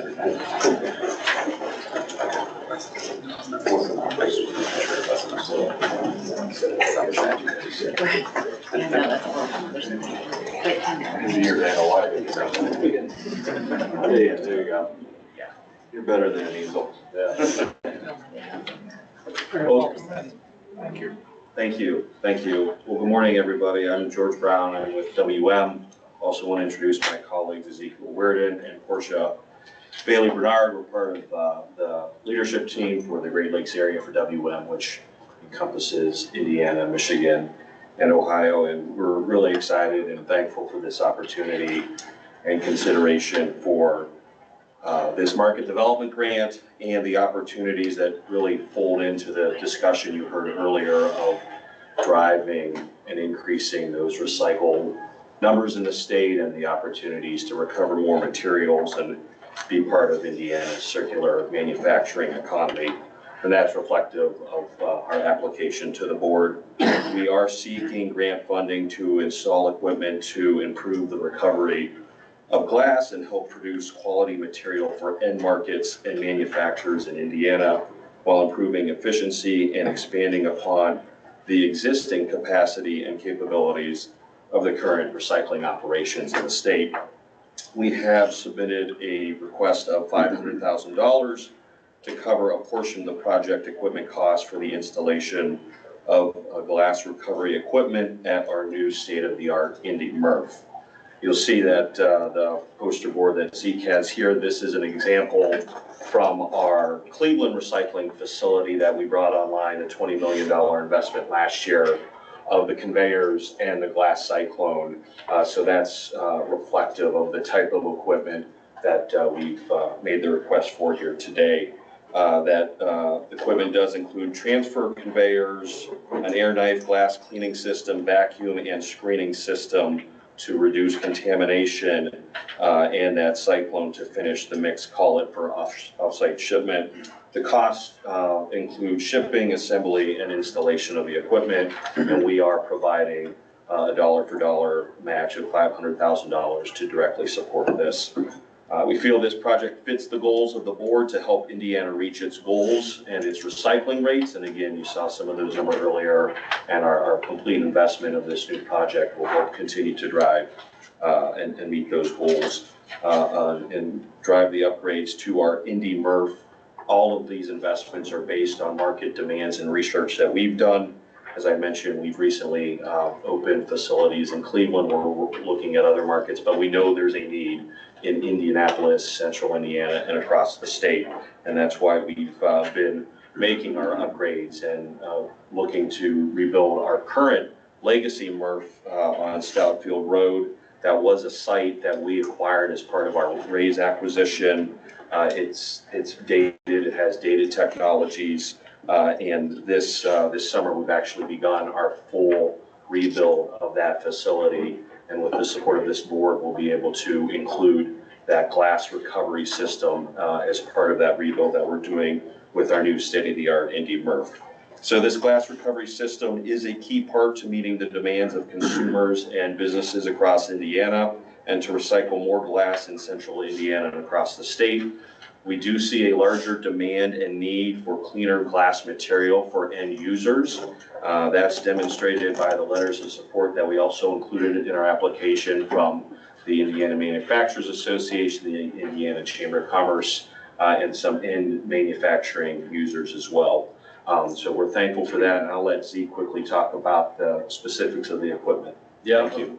Just gonna touch quickly on like the kind of the technical details of the equipment that we're looking to install. As George mentioned, currently working on a very outdated, antiquated system. So currently we have the ability to process about 15 tons a day of glass. This new system that we're proposing to install would give us the ability to process 80 tons per day, so a 533% increase on the actual glass material that we can process every day. I know he kind of walked you through the picture here. So the glass containers, the bottles will go through 2 glass breakers to actually break the bottle or container down into a smaller size. Part of that glass breaking, it's looking to separate anything that's 2 inches or smaller. Once it gets to that point, it goes through a vibratory screen, which is again separating by size, but then also dimension. So that vibratory screen is looking to separate out anything that is larger than 2 dimensions in a 3-dimensional shape. So bottle caps, pens, pencils, things like that a lot of times will contaminate your glass for an end user that then wants to produce that into new glass, right? And then lastly, the Cyclone, which the Cyclone and the zigzag density separator. So the density separator is exactly what it sounds like. It's separating by density. Your glass material is one of your densest materials that you have. So glass falls through the zigzag separator. That separator is then separating out small pieces of paper, which a lot of times will be, through all the different screening processes, glass and small bits of paper kind of fall hand in hand. So that density separator separates out the paper. And then finally, once it goes through the Cyclone, it's exactly what it sounds like, the big funnel on a closed air loop. And that is discharging out the smaller bits of paper. And then you're left with just clean glass fraction that is then ready to ship to an end user to be used to make new recycled glass products. And we attached a letter of support from Knauf right here in central Indiana that we feel we're going to make a good product for them, and then we can help drive that circular economy and ship it right up the road instead of having to ship this material out of state to an end user and more carbon emissions. And so that's kind of the nerdy technical details of it. We're happy to answer any questions. Any questions, Sandy? So, you mentioned Knauf as an end user. So, so they make insulation, right? So, did you look into technology? I'm just curious of, like an optical sorter of sorts that separates by color so that the end result is something that can be used to make new glass. Yes, so there is elliptical sorters that are part of this process. I am not 100% on the details of separating by color yet, just because this is still kind of proposed technology that we haven't actually placed the order yet. But yeah, and we do see that in other markets where at the end we're able to do some separation, right? And work with other manufacturers to make insulation if it's not being used to make glass bottles. Because don't get me wrong, I certainly see the value, and there is a need for glass recycling in central Indiana because it's not available. Right. So the fact that you're able to take that glass and make it into something that's good. But insulation, that's an end, that's an end of life. So that's why I wanted to ask the question. I still think this is a very good project. Yeah, we like to meet our markets as close as they can be to where our facilities are. That just helps everybody out. Sure. So that's why we're excited that we have Indiana manufacturers coming to us asking for more of that clean glass color, and this would allow us to provide that for them. Thank you. Thank you. Mr. Guerin? A few years ago, we funded glass processing facility for Republic. Is this equipment similar to what they have, or different, or better? Well, so I can't speak to what Republic has, just because I'm not familiar, right? But I do know that this is, in the industry referred to as like state-of-the-art technology. This is the latest and greatest on the market right now from a glass separation standpoint. Because sometimes it still doesn't meet exactly what the glass companies want. Right, yeah. Craig, do you know about? Yeah, I mean, I think the interesting piece on this piece is that zigzag density, that it's the shredded paper that becomes, Like a contaminant? a contaminant direct to a bottling company or the fiberglass company. But if that zigzag density in the rotator is that final piece that really can get all that shredded paper out, it's pretty slick. Because those But end it's a users, lot, our system has got a lot of that blowing, it's got the vibrating systems and everything, it's got the air blowers into it. It's a lot better than just. Is the glass company satisfied with the color that Republic is? Some days are better than other days, It's kind of like on kind of where their demand is and how much they're willing to kind of. Republic what they're sends volume. it to further cleaning, don't they? Yeah, we take it to, Either Homewood or, we take it to a couple, one other place before it goes dry. I think to also just add, I don't know that there'd be much duplication just because there's so much demand in the market, right? There's a lot of demand and need for glass cullet. So continue to see these investments that the state would make in building out that roadmap to help recover more of that material. Yes, Ms. Ackman? This may be oversimplified, but this will open up your residential accounts, either curbside or roll-offs or drop-offs, that your residential accounts that come to the Indianapolis MRF will now be able to put glass products in there, glass bottles and jars in their recycling. Yes, we talked to that portion on any of the. Or whether it be a limitation on who, So, I mean, it would expand and open us up. Obviously, there's some big contracts pending out there that we're not gonna talk about, the city of Indianapolis and other areas like that. 9-county region, so all of central Indiana, and some availability to even go a little bit further outside of those. So yeah, it'll definitely expand. And really, after looking at the stats and that great presentation I think Tom gave earlier, there's ton of opportunity for Indiana as a whole to improve its recycling capabilities. And so this is just one piece of that with the investments we're making in our Indianapolis MRF as well to get us better educated, informed, and improve our numbers as a whole in the state. So we're really appreciative of you hearing us out and moving forward. I'm confused, I'm sorry. I didn't quite get it, I didn't quite clearly get my answer. Or I didn't understand it. Not every residential customer that you have that you collect recycling from now that goes to the Indianapolis MRF will have the availability of glass? So if you have a drop-off that's coming to the MRF in Indianapolis, or if I'm a residential customer at WM, will I have? Oh, I see what you're, Will everyone have access to glass recycling, all of your customers? Yeah, so I'll answer that more on probably the technical side of things. If yes, glass can be introduced into the residential curbside stream, the commercial stream. If it's a single stream that's coming into the Indianapolis MRF, this system would give us the ability to separate the glass, and we would then encourage glass to be recycled in that same stream. Yes. Okay. So I want some clarification on that. As I read the proposal, one of the benefits that was listed, and that kind of stuck out to me, is said something like, we would now, then, kind of what you just said, we would then be able, if we got this, to promote that we accept glass. But am I wrong in saying that you currently do accept glass in your recycling program?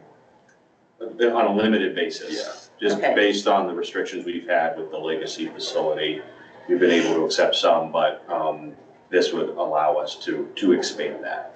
So it's been more commercial. So what not is your necessarily on the current business side. residential? Yeah, you do take glass residentially to any residential customer, or based on your municipality, or what is it? Yeah, it's typically, correct me if I'm wrong here, but it is based on the agreement with that individual municipality Okay, on what we actually accept versus what we do not. okay.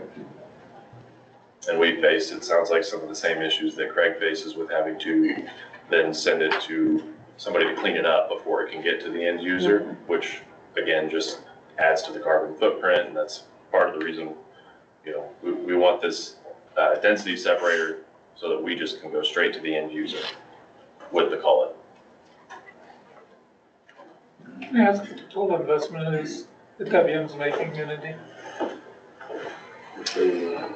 Talk to that a little bit. Yeah, so right now, we're like rough numbers looking at a $53 million investment is what we're looking to make here in the reconstruction of that. So it's bigger than the Cleveland. Yes, Large yes, facility. yes. Any other questions?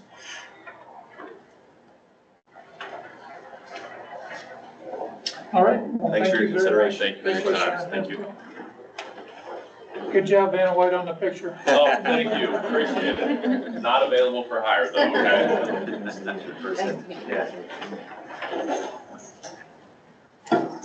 Well, it's a pleasure of the board. We have a request for $500,000 and then we have $2 million available. Mr. Guerin? The glass industry has been crying for increased supply for as long as I can get involved with this. And the fact is that because of the low value of glass, industry on its own is quite hesitant to make the investment in this type of equipment, primarily because of the low value of glass. So I think this is a necessary project, and if you're looking for a motion to approve for the $500,000, I would make that. I would second it. Wow, it's quick. We have a motion by Mr. Guerin. We have a second by Ms. Whitehead. Any further discussion? Just not specific to this one, but just looking at the rankings and the requested amounts. I know that in the past, we have asked applicants if they would be willing and able to move forward with the project if they were to receive a little bit less. Right now, if we were to award the top candidates with the dollar amounts requested, I think we would fall shy of 6. So I don't know if we want to maybe listen to the top 6 or 7 and then go back and talk about award amounts or not. I think this project has a lot of value. I truly do. I do too. That's my feeling. I agree. I mean, there are a lot of good projects, there really are. But I feel like what this will bring to the Indianapolis area is a big deal, so. And I would like to speak to the issue of awarding, trying to squeeze more money for more applicants. We asked these people to develop a presentation and a grant request based on a certain dollar amount that they need. And they worked diligently to provide us with that. Sometimes I wonder how fair it is to ask them to accept less, because then their project may suffer. Obviously, some people can afford less more than others, but it's a competitive grant process, and the score is a score, and we have winners and losers, and we used to get a trophy when we played soccer. Not everyone gets one today. And I think that if the board wants to look to fund as much as possible, which I understand that sentiment, looking at the different line items and what the grantee is actually purchasing, and looking at projects where maybe the project would still go forward, but maybe a piece of equipment or specific line item is not essential for the board to fund, or looking at it a little bit differently than just like cutting the dollar amount might be a strategy to maybe explore at least. Well, we have a motion on the floor and we have a second. Any additional discussion? Hearing none, then we will do a roll call vote. And I will start with Ms. Uyghur, Yes. Ms. Hessler-Henry, Yes. Mr. Gearin, Yes. Mr. Noonan, I cannot vote. Have to recluse. sorry, Ms. Whitehead, Yes. Mr. Kratz, Yes. Mr. Lutz, I stepped out. recused. Yeah. Ms. Hackman. Yes. Well, with that, the motion carries unanimously. Congratulations to that young man. Thank you for your investment in the state. Absolutely. And we're excited about, the end product remaining in the state as well. Thank you. We're excited. Great. Moving forward, the next highest scoring applicant that we had on our reviews was a company that I had to recuse myself from. So I will turn the meeting over to Ms. Uyghur. Wonderful. So is there somebody from Smith Creek here in the room? You would state your name and give us a brief overview of your project. Matt Smith with Smith Creek. We're out of Southern Indiana. Thank you all for having me here today. We are a recycling company. All we do is 100% wood and organic recycling. Currently, we take in organic food waste, but only from manufacturers that have source separated. These would be clean waste, meaning no packaging. This project here would allow us to take in packaged food waste from a variety of different post and pre-consumer waste and depackage it to go into our compost. We have certified composters that are currently making USDA approved or STA as well as OMRI certified compost, which is the organic certification. We're wanting to increase that compost with organic food waste. And this would allow us to take that current food waste that is going to landfill and take the packaging out of it and reuse it. We believe that we can increase our capacity some 15,000 tons a year, about 60 ton a day for amount of food waste. The trash that comes off of the depackaged food waste is about 4% of the total weight. There are some options to recycle that, but that is currently not our focus. We're focusing on the first 96% of that. To my knowledge, there's no one in our geographical region that is currently doing this, and we should be able to service all of Southern Indiana without a problem with this one machine. The machine and the project involved require a fair amount of infrastructure. The infrastructure are specific food waste pits that are used to collect and maintain the food waste so you don't have water runoff issues, vector issues, and other things that want to get the food waste and eat it or tear it apart. So we would build concrete pits that the trucks dump off into, and then we would take that material, load it into this machine. It would be packaged. The trash would go into a compactor, and then the food waste would then be mixed with our organic or carbon waste that we currently already have and put in our windrows or static piles to make our STA and OMRI approved compost. The compost is then sold to either retail yards, big box stores in the bag, or there's a few other companies that will sell to that package it. Scotts Miracle Grow would be one of those type customers that would do that, or your local retailer. That is our project. Thank you. Do we have questions? Yes, sir. Yeah, this project intrigued me because I never really thought about canning operations and what they do with the material that they can't sell. So the Austin plant, I used to take classes there years and years ago. But is Red Gold still the primary? They do a lot of beans. I don't know exactly what what labels they're going underneath of. I think they do a lot of private labeling too. With Red Gold at that point in time was the primary one. But the cans, the equipment you're looking for will decan the material. It'll decan, de-saran wrap, take eggs out, meat, small amounts of meat, like your chicken fingers, about any packaging that you would see in a grocery store, you could put in this machine, and it basically extrudes it. And you have a market for whatever you're taking out of the package itself, like the aluminum cans, of course, you'd have a market for. Yes.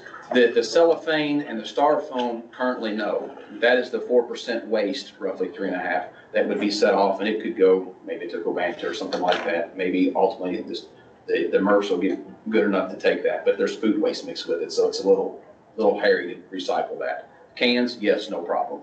But then the food waste would be mixed in with the compost for organic matter. From a labor standpoint, what labor is going to be required for it? One operator to run the machine. And then obviously after the material comes out, it would be dealt with it with a different group of people that's actually mixed into the compost. Cleanup is critical for this. So, you're going to run for half, 3/4 of a day, and then you're going to clean. You want to make sure that you keep it washed down because you don't want fly and larvae, maggots, the other things that come along with it. One of the problems that some of the grocery stores are happening right now is there's a fair amount of meats that's going into the waste stream, and those meats are causing some problems because the renderers are pushing back on some of that. And that's what's really pushing this project, is they're wanting us to take the fruits and vegetables along with the small amounts of meat. Yeah, the reason why I asked about the labor is the cleaning piece of it at the end of the day. Does the equipment have the cleaning mechanisms in it to where it's self-clean, or that one operator can take care of it? One operator can. I've been to Texas in the last 2 weeks to look at similar systems. Now down there, their systems are outdoors. We can't have that in Indiana because it can't freeze. But yes, there's watering systems in the machine, but you're not washing down just the machine. You're washing down the area around it because you're going to spill food waste when you take it with a wheel loader over. But yes, it's be an enclosed machine with wash down. Thank you. Mm-hmm. How do you control the contamination? Well, in this case here, you'll accept the contamination. So the grocery store can put it, package it all right in there. Carton, doesn't matter. It's going to go right through the machine, and then it will extrude it out the screens. The packaging then will all stay enclosed and go straight to the trash compactor while the food is going out into a pit. And then the wheel loader is basically making a cake in the pit, solidifying that material to go into the compost pile. Is that concerning in the aspect of, you're kind of making it a simpler for the grocery store, controlling them to not be lazy? I would, front end or something. if I had to choose, I would prefer the grocery store separated themselves. Right, exactly. So we can't get that to happen. How can we Unless you legislate that, I don't know. It's actually going the other way because the grocery stores can't get the labor to get it done correctly, or they can't get it thoroughly. Now that won't happen in the case of like Morgan Foods because it's expired food. So you have a truckload that's gotten wrecked, damaged, held up, whatever, and now it's already in the packaging on a load. Now you're not in a grocery store to have the labor to take that away. We get calls all the time, watermelons, cantaloupes, potatoes, well, they're packaged. I can't deal with them, so they end up in the landfill.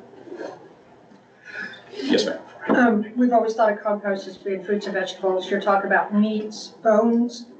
Small amounts of meats, the percentage would be small. I don't want large ham bones and that type of thing. That's not typically what you get in a grocery store. Most of that's already happened at the butcher outside of that. But chicken fingers, a steak bone, compost in industrial sites hot enough, that's not going to be a problem.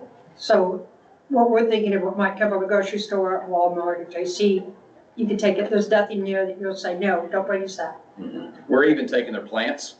So some of the loads that I saw in Texas, your pots and plants, they don't take the tomato plant or the flower out of the pot. They throw the whole pot in there. Well, this machine will take it out, and the soil and the vegetable or the plant will be right with it. So it's not just food waste, it would be on their garden center as well. That stuff can go in there. Thank you, Betty. I had that same question. The one thing we do not do is we don't do any bio waste.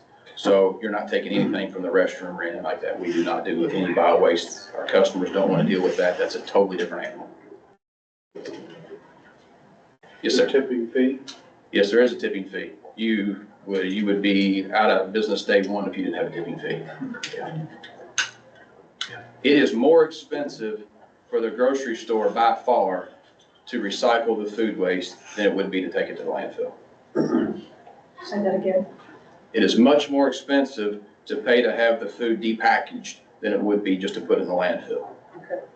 But So what's the incentive for people to bring it to you? they want to So where do recycle. you fall into that? They want to recycle. There's lots of things that happen in that same economics. And Indiana, unfortunately, unfortunately, their landfill rates are cheap. So a lot of times recycling is more expensive than throwing it in a landfill.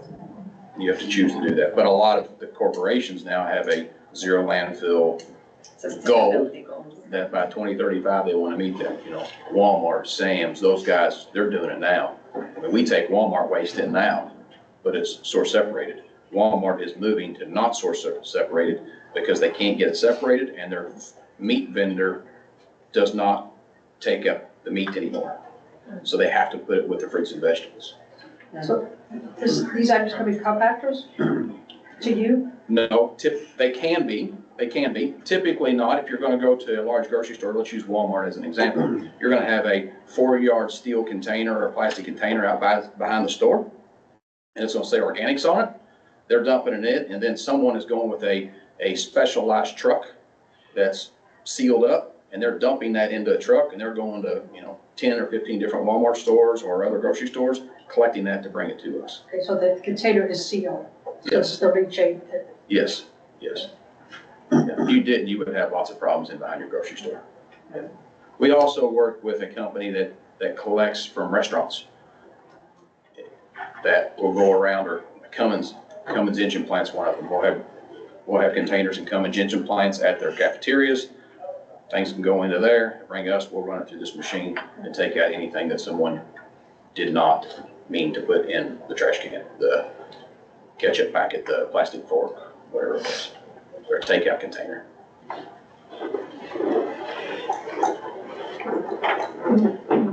Any other questions from the board? All right, thank you. Thank you. Anybody like to make a motion? Yes. I think this is opening up a whole different aspect of composting than what we've been dealing with in the past.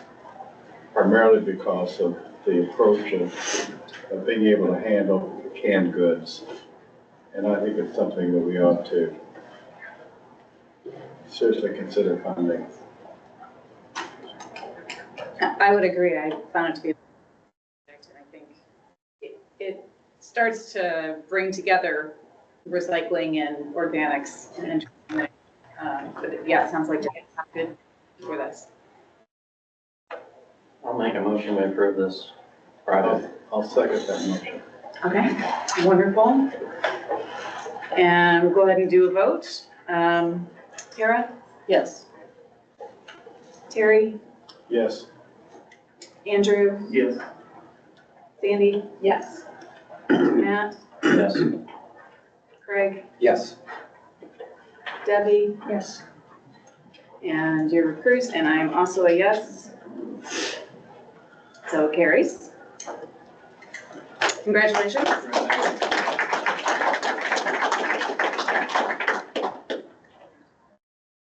And I'll turn it back over to Bruce. Thank you, Kelly. So we're down to $1 million. That's easy math, Deanna. I can do that. We didn't even I don't use need the your Excel sheet. sheet this time. I didn't even look at it. The next highest scoring with a 98.6 was Frankfurt Plastics, and they've requested $500,000. Do we have anyone for Frankfurt? Yes. Welcome, and please state your name. So this is Asashi Nodlapati, the owner of the Frankfurt Plastics. Our project is to increase the capacity of processing the flex material.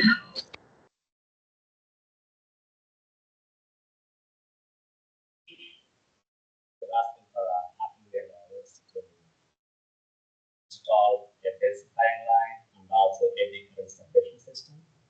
We started this project with a fish shredder, but we had to change in the last minute to densifying line. If you don't know what densifying line is, I just want to give you what it does. It takes the film or flex material, shreds the material first, but the shredding is generating a frictional heat. Generating frictional heat is melting the plastic. It becomes like a big dome. Then we shock it with cold water, and it becomes like a popcorn. So that material gets shipped to like a compounding, make their own pellets. Also, nowadays we send it to advanced recycling, where they take it and convert that back to pyrolysis oil. That oil is converted back to take the monomers out of it, then make a plastic out of it. Very close to like the same as the virgin plastic, it's made from recycled plastic. So that's where our growth has been since more than a year. We've been one of the biggest suppliers for recycling. So that's in a nutshell what we're trying to do. The project will add close to 10 people.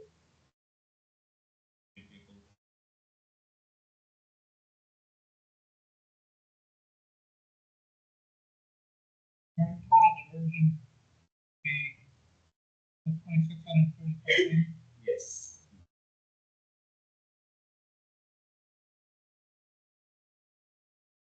Any questions from the board?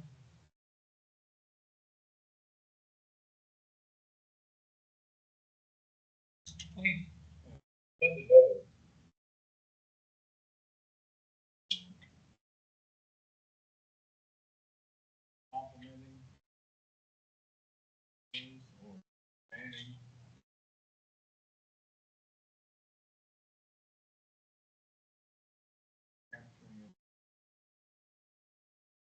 Yeah, I mean, I think that in this particular, we're looking at plastic film, right? And we have funded another plastic filmer too, but. I think you did plan like the city polymers last time, but this project is completely different from what it is. So we are taking the film that is actually going to landfill. So some of the companies, they take the film and take the valuables. Whatever they cannot use, they're sending to the landfill. We're taking that and converting to use recycling. So I don't think there's anybody that has been 100%.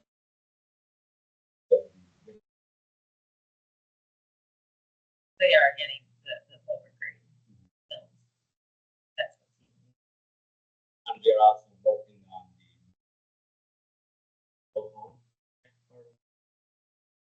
take some waste treatments. We can process with what we have for now, but it needs investment, which we talked to IDEM on it, that would cost like a $4 million line.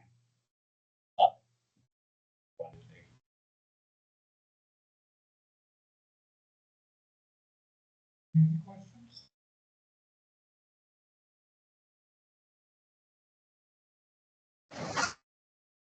Hearing none, I thank you. I appreciate it. Thank you. And what is the board's pleasure with this program? Again, they're requesting $500,000 and they will be diverting 2,635 tons. And you know,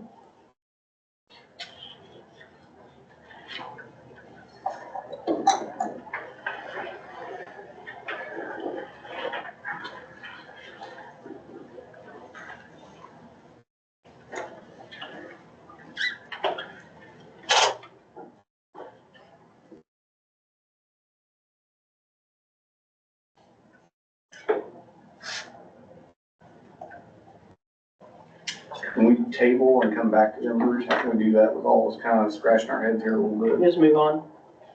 do we have enough understanding of the project though, to table it at this time?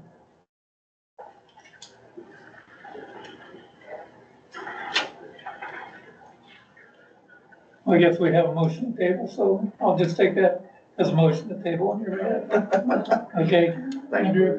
you. And do I have a second? table? I said, Second by Ms. Whitehead. So all in favor of tabling this motion until later? Aye. Opposed? All right, and with that, we will move on to our fourth highest scoring applicant, which is Indianapolis Airport Authority.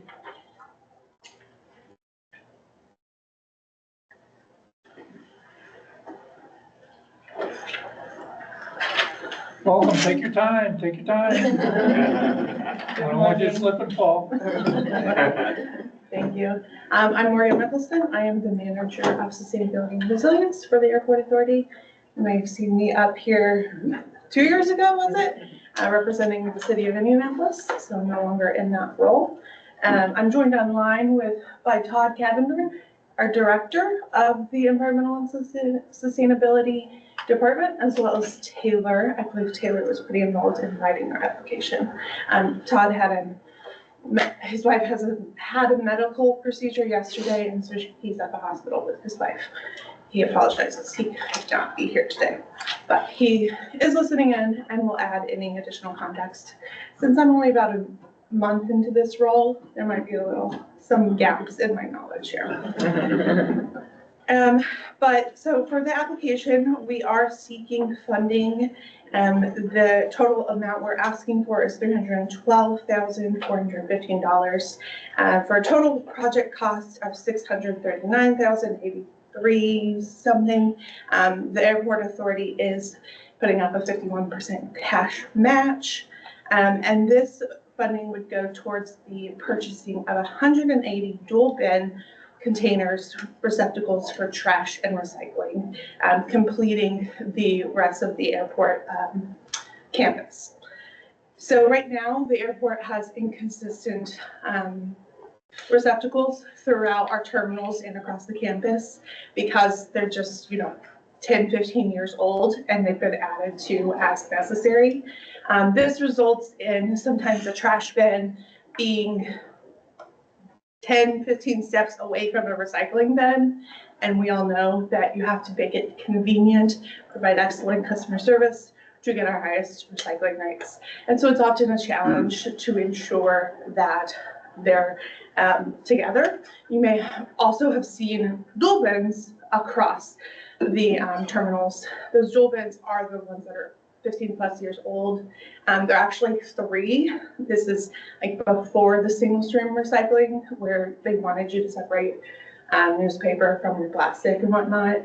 And so that adds an extra level of confusion. The sign tries to make it clear that it doesn't matter, put it in the green side, but when you're dealing with passengers from all around the world, really, it can be, you need to have as simple as possible messaging. So that's our goal here, to equip the entire campus with consistent dual bins. Through the community grant that we received last year, we have started that process by purchasing, 60 bins for both A and B concourses. And then this will help us round out the final necessary pieces. And so we're really excited about this opportunity because it will not only help us to contribute to the statewide goal of reaching 50% recycling, but also we think that it's really important to position Central Indiana and Indiana as a whole of, having comprehensive recycling services, really putting our best foot forward when the airport is the first thing they see. The airport is top rated for so many things. We're very well known for providing excellent customer service. So this is just one of those pieces that we need to step before David. Happy to take any questions. How much of your grant money will be put towards education?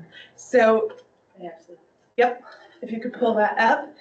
We have committed $15,000 of our own dollars towards a recycling education and outreach plan. I've developed that plan. It outlines how we're going to message both to passengers and employees across the terminal. So we're estimating around $15,000 to both develop that and deploy that in combination with the deployment of the new bins. Thank you. Any other questions? Did you, maybe I missed this, but what is the, sort of the current number of recycling bins versus what you'll have after? I understand that the ones that are there are older and will be, some of them will just simply be swapped out, but are you increasing the number? Todd, I'll let you chime in.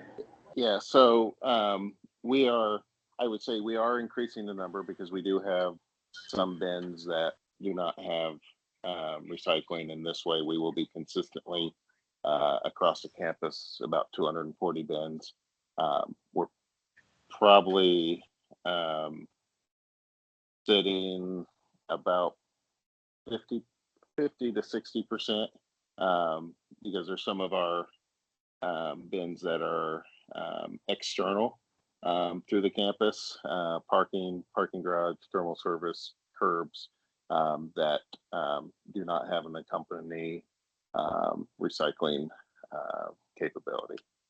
And just so you, the question on training or the education, if it, you know, because we're doing it with our own money, if we determine that there needs to be additional, we will put additional, whatever it takes to do the education that makes sense, so we can make sure we're promoting recycling through, you know, as Morgan stated, the gateway to the city, to the state. There's over 10 million passengers that annually come through the terminal. On the training piece, I'll also add that we'll be working with Republic, our new partner, to offer training to our terminal employees, making sure that recycling is going in the right compactors and all of that.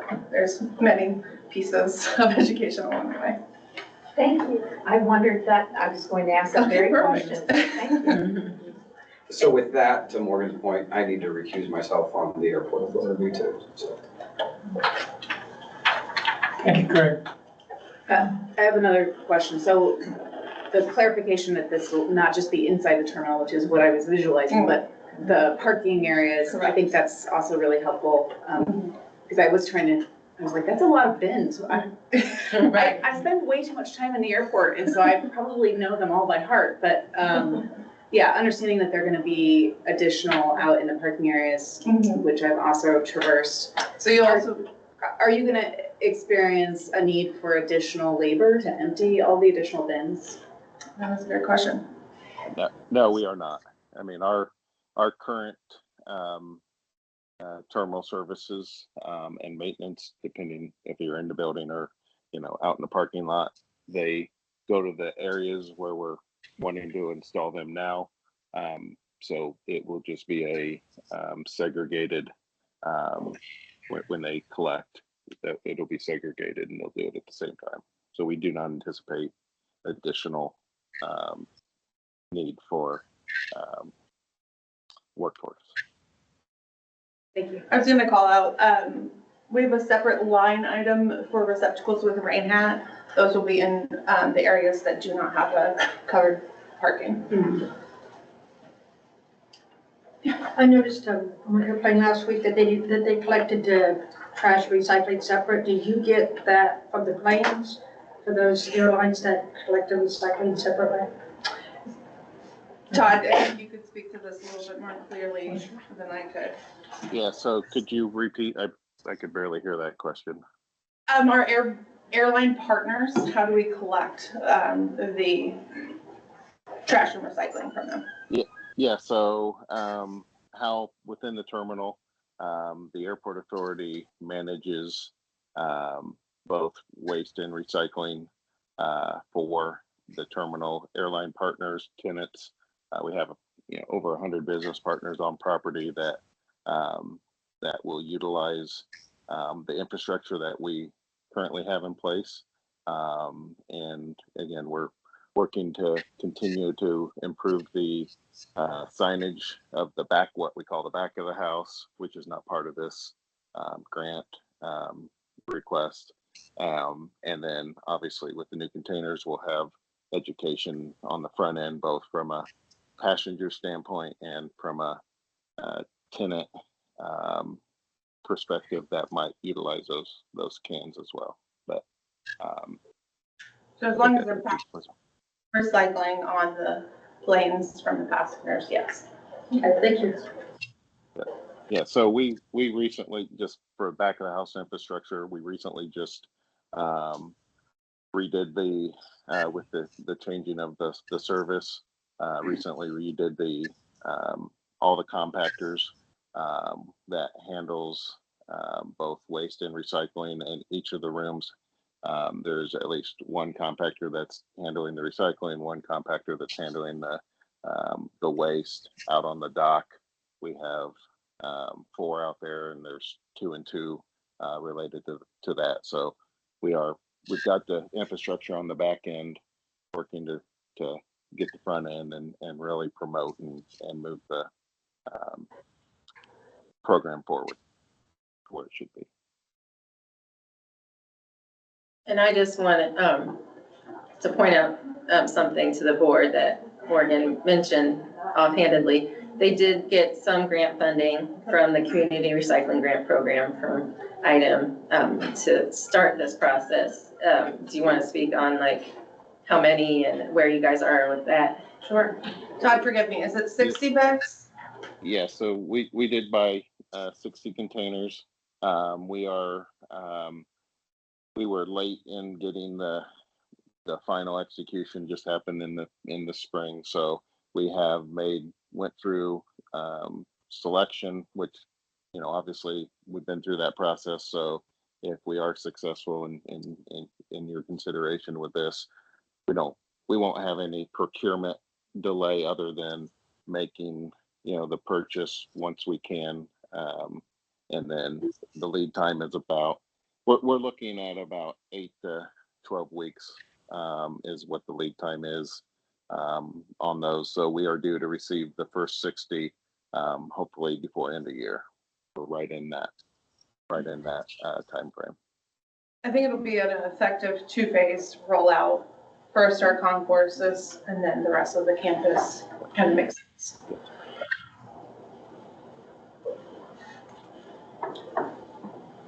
Any other questions?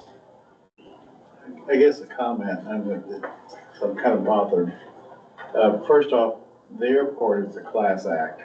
I mean, it's the most user-friendly airport I think I've seen. But having said that, when China cut off buying a lot of our recyclables, we turned a little bit in our thoughts and started funding primarily projects that increase the manufacturing base in the state. And this is a worthwhile project, but I just don't see it increasing that kind of capacity. And therefore, I have a problem with it.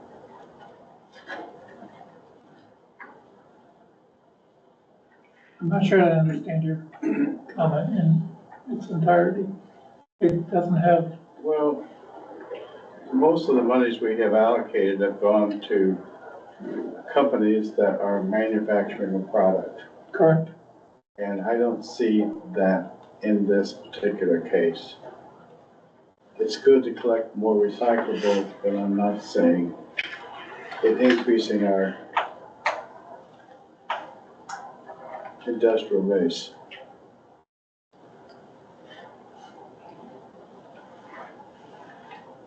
$273 tons of additional recycling estimated as captured.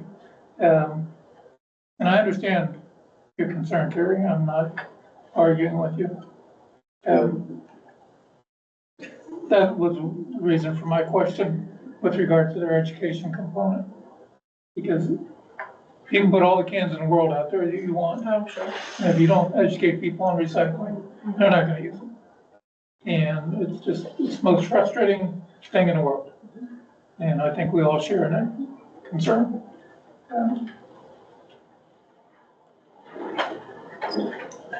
If I can comment as well, I think I hear Terry's comment. I do think, for me, I think there is something unique about this being the airport and a gateway to Indianapolis and to Indiana. I do think that that elevated visibility changes a little bit about the opportunity for just education and awareness. So for me, that was one of the reasons why I saw this as a very valuable project. I have some of the same reservations, like, do we just want to put more cans out there for recycling? But I do think that it plays a unique role because of it being our airport.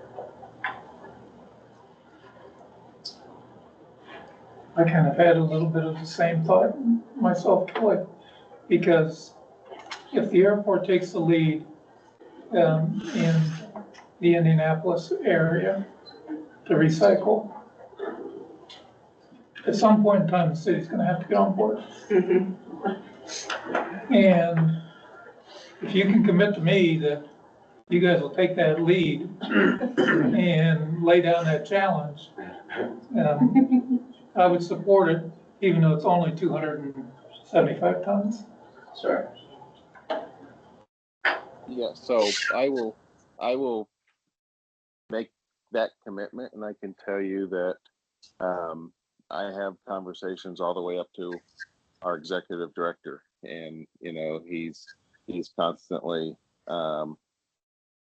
asking about recycling. So I think we are very committed. We are very committed to promoting and working in a way that allows the rest of the state and the city try to move them in the right direction. I have hopes of really increasing on organics as well. So again, I think there's a lot of opportunity, especially in Indianapolis, that we haven't even tapped, and I have a much bigger program envisioned, and this is just the first step to get right and continuing to move recycling in central Indiana and the state forward. Right. Also leading the way on diverting construction waste, not just your standard recyclables. Did you guys also have discussion when you were making this selection? You mentioned organics. Certainly there's a lot of people passing through the airport with food waste. So did you have discussion about having compost receptacles as well paired with this? As part of this, we did not make it. I mean, we every time we talk about either the community grant, this grant, or even when we changed, services, we're having conversations about organics, and the struggle is I can collect it, but I need to have it go somewhere and be utilized, right? So I think that's our struggle on the back end, but we are committed to continuing to try to figure out and move that portion forward, but didn't want to inadvertently try to show that when we know there's a lot of work left to get there, and we will be looking at organics. But as part of this grant, no, we did not include it, but yes, we did talk about it. We talk about it every time. And the bins that I'm looking at the cut sheet for, it looks like it's specifically designed as a two-part piece, that there wouldn't be like a later option to add on a third module to it. Sure. I think with organics, one of our biggest potential is back of the house anyway, right? First, we'd want to tackle that piece before taking it to the passengers. So I'm not sure how many years we're looking at down the road there. Okay. I did want to, speaking to Terry's comment too, I was just looking at our summary of how item scored and how the board scored. And of course, we're looking at the overall average. But there is a significant point difference between how item looked at it and the board. And I think that the item's lower score is reflective of exactly what Terry said, just between diversion numbers as well as promoting the end markets and market development in the state. So I just, try to explain why those numbers do differ and Well, make the board aware that they're there. The previous grant application, Frankfurt Plastics, is taking something out of the waste and doing something with it. You know, this is collecting recyclables, which is admirable, but I don't think we're gonna get as much bang for the buck, if I can put it that way. Any other questions, comments? Hearing none, I thank you very much Thank you, for appreciate your time. answering our questions. And what would be the board's pleasure on this? They're requesting $312,415. Personally, I'd like to hear the next applicant. I think that's probably a good idea. Anybody oppose tabling this one as well? We won't go through the motion, we'll just table. All right. The next one, Kelly, you're going to have to take over. Okay. So our next highest ranking applicant is Richmond Sanitary District. Do we have someone here to represent that?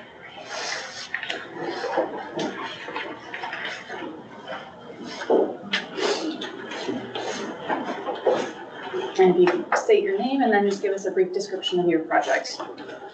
Yes, I'm Pat Smoker, of the Richmond Sanitary District. And this is Leanne Hahn, Richmond Sanitary District.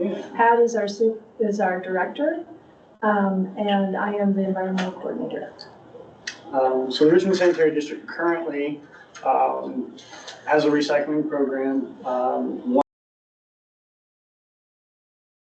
sort are recyclables. We collect 1s and 2 plastics, steel and aluminum cans, glass bottles, as co-mingle, and then at the curb, paper and cardboard are separated. The conveyor belt that is used in through our hand sorting process and the baler compactor are all beyond their useful life.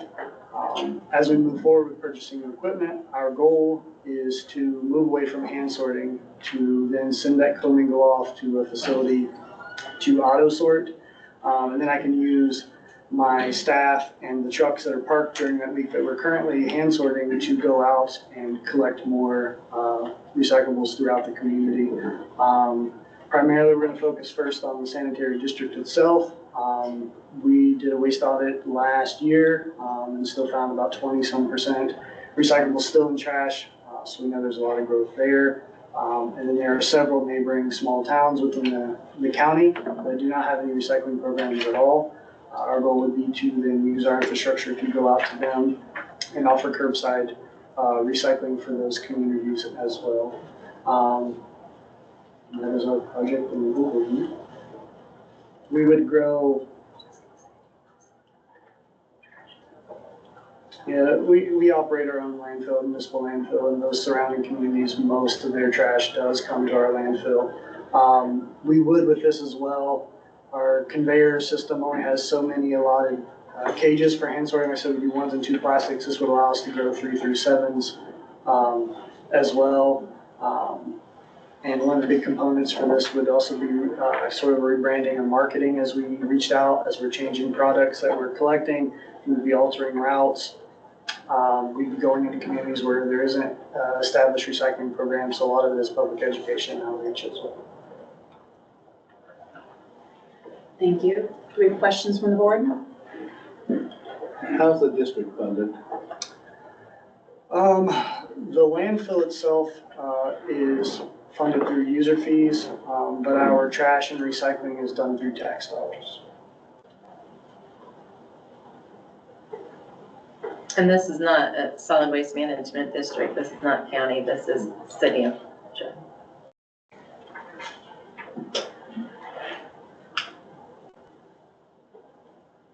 Other questions? So,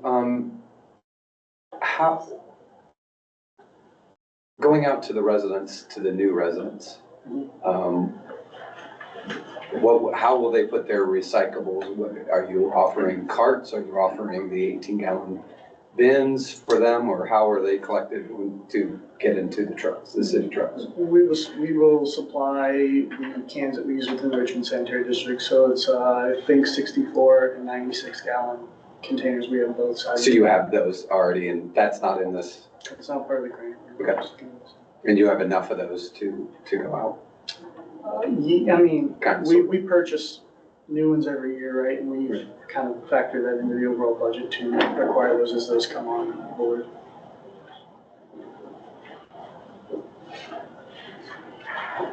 And the type of truck that goes out to the neighborhoods today is it a automated side load, or is it rear load with the driver's hand loading?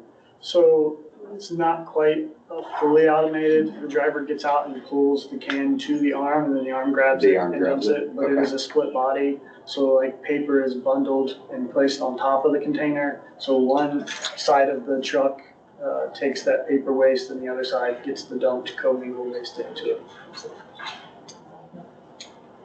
And then that truck is just a recycle truck only, it doesn't run any of your solid waste? Correct. Correct.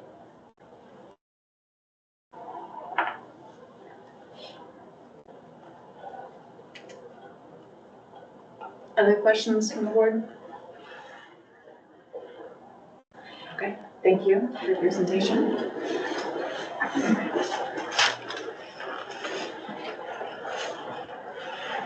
And how would we like to proceed?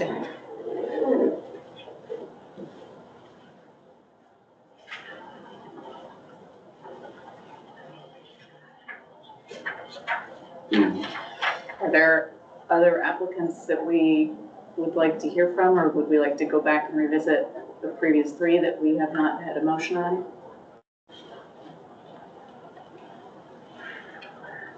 Personally, I'd like to go back. And look at all three of them together and just discuss all three of them. Well, I'll say in looking at the applicant summary tab in the spreadsheet, looking at the volumes of diversion, I think Frankfurt Plastics is doing a good volume. Obviously, they are asking for more money, but it's 2,635 tons per year. And that project is interesting to me because it does sound like they're identifying a waste stream that is not currently being processed, so it really is expanding a little bit. Those are my thoughts on that one.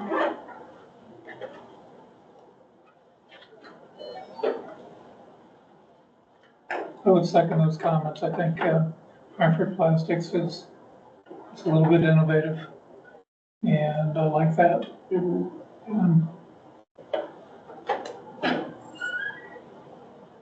It's a lot of money, but I know there's a significant investment. Can I ask a question about Frankfurt Plastics from a downstream standpoint? Does that stay in the state, or is it going out of the state? So right now it's going out of state, but when Nova comes online, so they have a waste stream that we can get from them too, and we still can process. There is no advanced recycling that started in Indiana yet. There's one, but they're doing themselves, okay? But there are other companies that are planning on coming into Indiana, then it will stay within Indiana. So. Perfect, thank you very much. And we also can provide some feedstock to Nova because we're going to take the valuables out of some of the material that we're going to get, and that's going to stay within Indiana. Okay.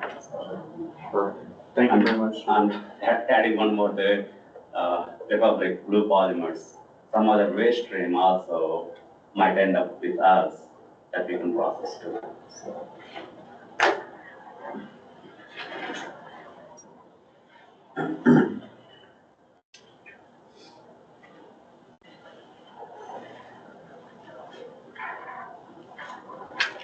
It's hard to make math work, isn't it, Kelly? Are you looking for a motion, Mr. Chairman? I am. I would move that we fully fund Frankfurt Plastics.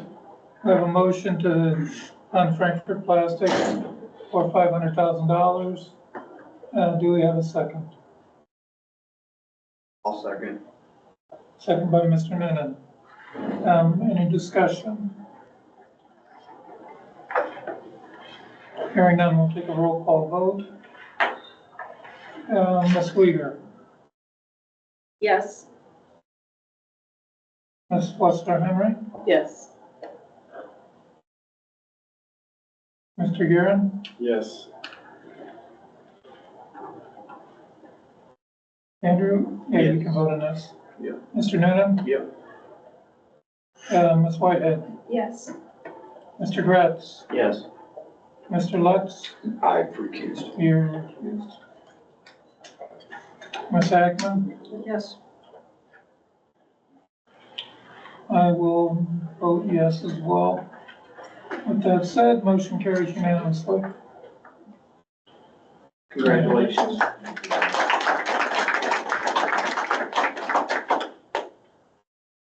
Now we're down to $500,000, so we're getting down. We have the next highest scoring applicant, they're requesting $312,415. And the one that I'm recused from requesting roughly $250, $249,382. That's the board's pleasure with those two applicants.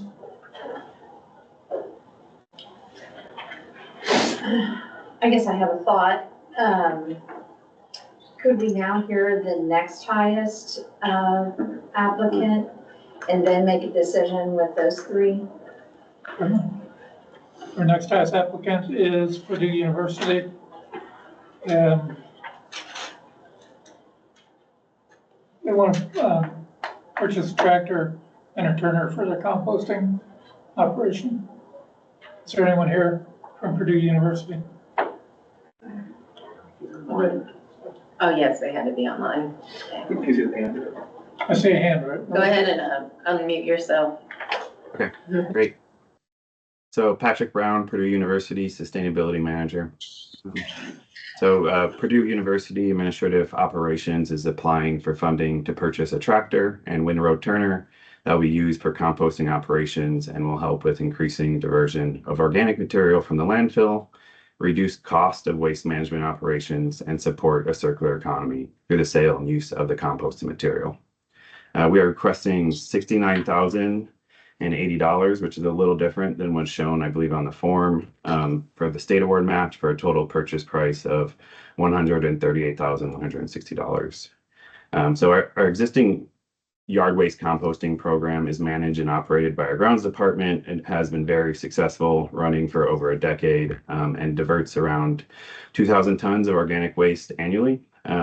However, the current program has reached its operational capacity, and that is the limiting factor is our equipment.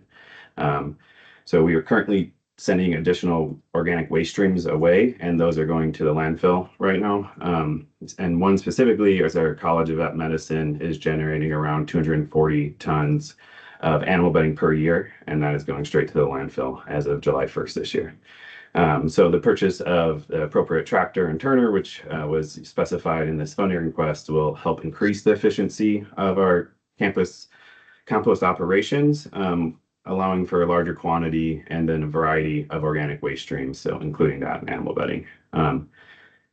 That's the project. One other thing too, I think to note on ours is that currently, materials going to the landfill, and this operation is on campus. So there's a lot of that hauling cost and emissions being saved that weren't exactly captured in this application. Also, is a great learning opportunity for students. We do try to highlight this operation to them and try to use this as that living learning lab piece of campus. So I want to thank you for your consideration and just really appreciate having access to this grant and CRGP. Really great opportunity for us in higher ed in the state. Could you confirm the ask again? You said it was 69,000? Yeah, 69,080. Sorry, yeah, go ahead. Yeah. So that was, sorry, board. If you noticed in the comments that I had provided, we needed to remove the 3% inflation that they estimated inflation that they had built into their budget. And I was a little late in getting the Excel sheets updated with that, but removing that 3% estimated inflation, it is the 69,080. Okay. 69080, correct? Yes. Thank Patrick, you mentioned that you have the 240 tons per year of animal bedding that would, once this project happens, immediately get diverted from the landfill and processed into compost. Are there other streams that would also be added, or is that the primary focus? The primary, we'd also we have multiple yard waste streams right now. So we have leaf piles, both in Purdue University and West Lafayette sends their materials here. So we're collecting all of our own, and then West Lafayette is utilizing our property and sending the materials. That is not included in these totals. So they're sending all of their large yard waste, so tree limbs, things like that, which are then ground. And then we have our leaf compost, which are just big static piles currently. And then we have just random smaller yard waste debris coming in. So we have 3 different operations going right now. Those right now are pretty much separate. They're doing a small amount of combining those 3 together with some topsoil from other construction projects and creating. They have some mini windrows right now that they've been operating for a few years and testing this process out of creating a really high quality, topsoil organic matter for all of our plantings on campus.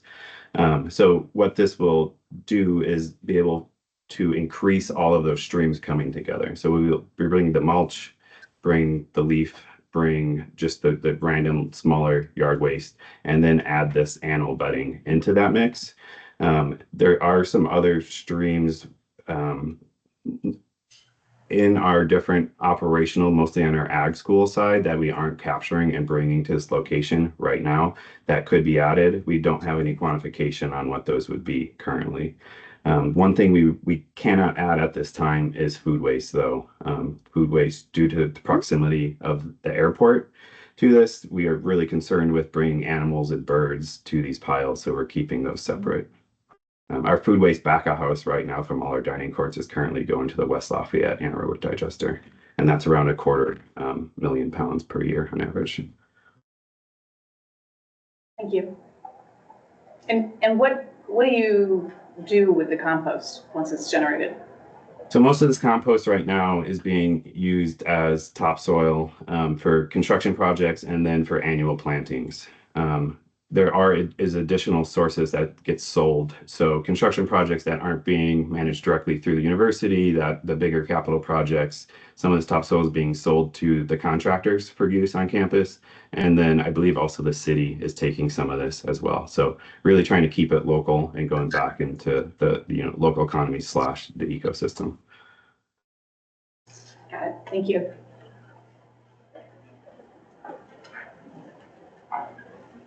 Any other questions from board members? So from an equipment standpoint, I know in the past we've taken a look at equipment as far as trucks, tractors, things of that nature, and we haven't really funded a lot of that. Am I misspeaking, or am I? No, I think we've always wanted the equipment to be focused on the recycling aspect. The board has funded tractor equipment at compost sites because we know that its sole purpose will be used there at that. Well, we are hoping that sole purpose is using at that compost site. That will be the plan for this. We're currently using a mix of skid steers and front loaders that have other purposes. So we're trying to have the tractor and windrow, especially with the tractor with the low enough gear to properly pull a windrow turner, be standalone on that work.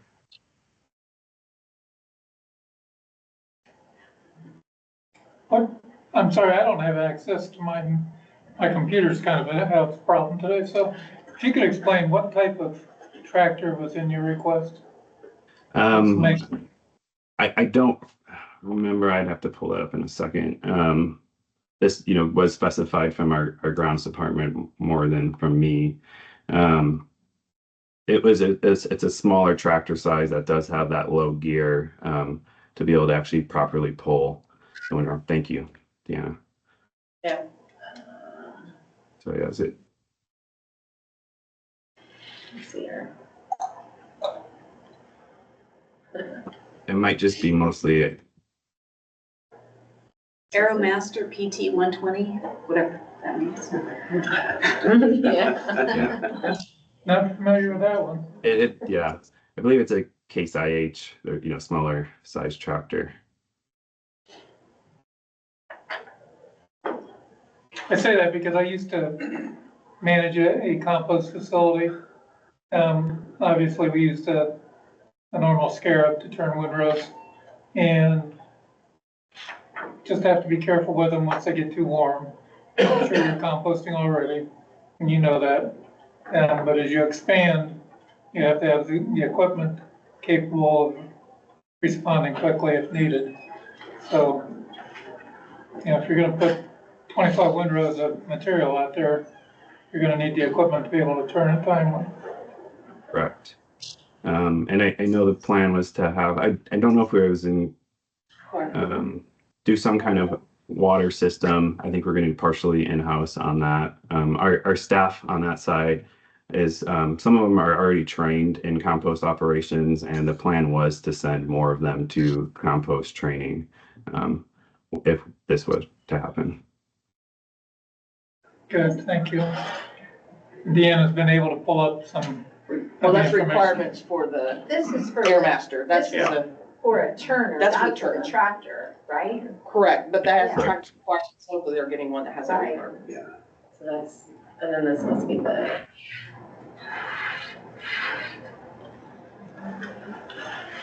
Yeah, this must be the truck. This Yeah, is the the loader. tractor, correct? Yeah. As my understanding, it's a turner that needs Yeah. some motorized device to pull it, so. Yes. I have the tool package here. Big turner.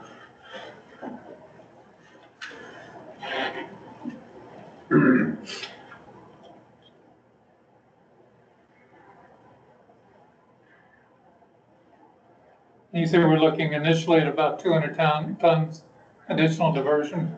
Yeah, 240 on average right now. Our new vet college has added and expanded their complex in the last few years. So number has been increasing. That 240 is a fairly good average over the last, I think, 7 years of data we had.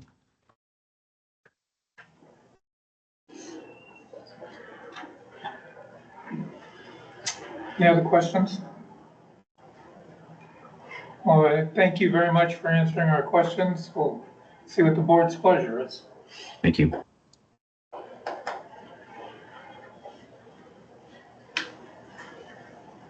So is it necessary for us to just address this application at this time, or can I offer a 3-for-1? So we had some back and forth about the Indianapolis Airport Authority. We feel that it's a good project because they're the gateway to Indiana. But there was some hesitation from some of the members about the project.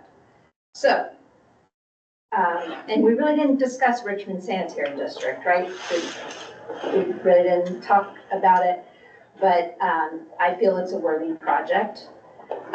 So what if we subtracted the amount for Purdue University, the $69,080, from the Airport Authority, if they would take less, from their 312, 415. So instead offer them 243, 365, fully fund Richmond Sanitary District and fully fund the Purdue project.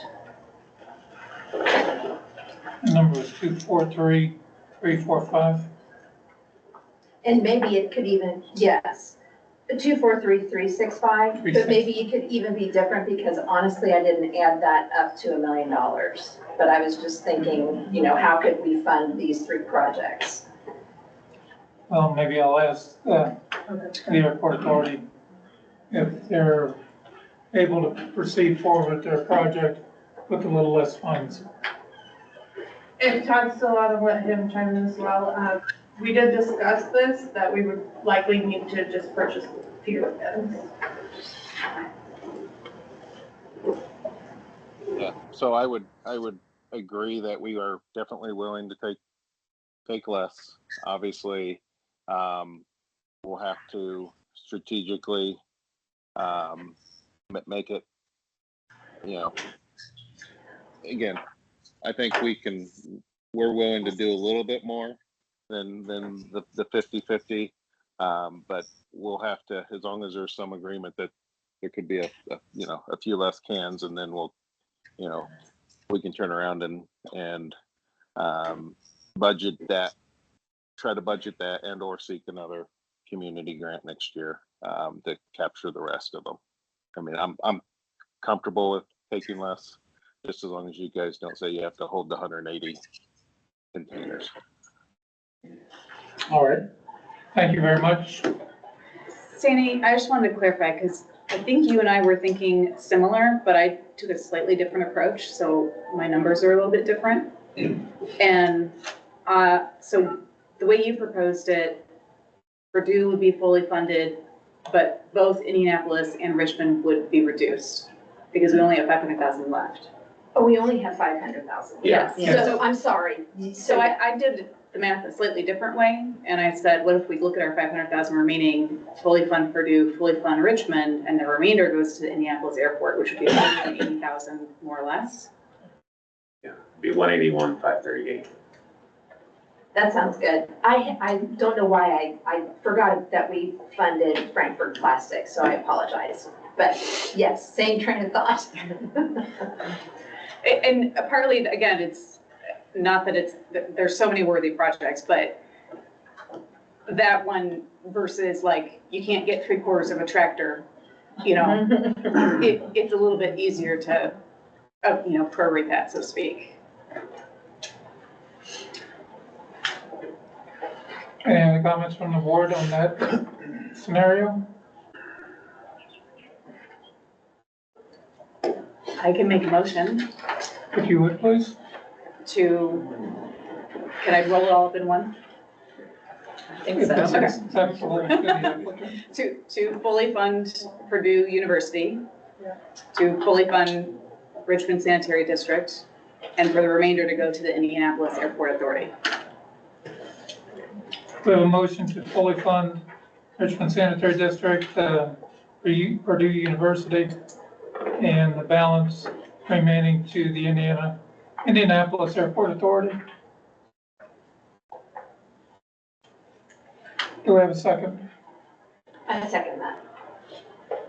Now, Does that confuse matters because you have to recuse? Yes, that was gonna be my question. Oh, darn it, we cannot do that then. So you have to do one at a time. I'm 2 out of the 3. So we break out we're gonna have to boil it down, but Okay. I think the question still stands in place. Will the airport authority be fine with that less amount of 181, 530, or 598, 538? Yeah, I would say we're happy with obviously anything that you are considering. So that just helps us move the program forward. Slows us down a little bit, but I think, any step forward is a good step, and that'll really allow us to, maybe focus on the whole terminal, get the education going, and then we can, see what the remaining is. But yeah, we would accept 181 as long as we can work through how many containers that kind of works through before you give us a contract. Certainly. Thank you very much for your understanding and flexibility. Yep. Since we have the dollars worked out, we're going to have to do these in individual motions. So let's start off with, why don't you start off with Richmond? Sure. So I would like to make a motion to fully fund Richmond Sanitary District. And am I allowed to make a motion when Oh, Second. Yeah, she had to take over, right? Yeah. She's out chair. Sorry, I can't. you didn't admit their drawing. I withdraw my motion. I'll make a motion to entirely fund Richmond Sanitary District. Okay. Second. You have a second. Okay. All right, Tara, Yes. Terry, Yes. Andrew, Yes. Sandy, Yes. Matt, Yes. Craig, Yes. Debbie. All right, and you are also recused, and I am also a yes, so that motion carries. Congratulations.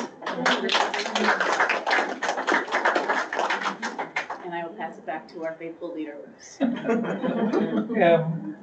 Well, let's take the next one then. Purdue University, do I have a motion on that application? I make a motion to fully fund Purdue University. In the amount of 69,080. Correct. I'll second that. I have a motion by Ms. Whitehead, second by Ms. Uyghur. Any discussion? Hearing none. Ms. Uyghur, Yes. Ms. Westler Henry, Yes. Mr. Guerin, Yes. Mr. Noonan, Yes. Ms. Whitehead, Yes. Mr. Gratz, Yes. Mr. Lutz, I'm recused. Ms. Hackman. Yes. I vote yes. Motion carries unanimously. Mr. Chairman, Yes, sir. I think I just voted for Purdue and I have to recuse myself.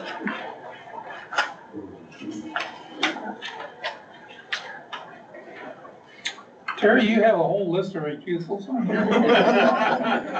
He just wanted to be part of the club. I can see why you messed up though, because you have about 1, 2, 3, 6 or 7 on there. So Mr. Guerin's vote will not count on Purdue, and the motion still carries unanimously. Thank you very much, Terry.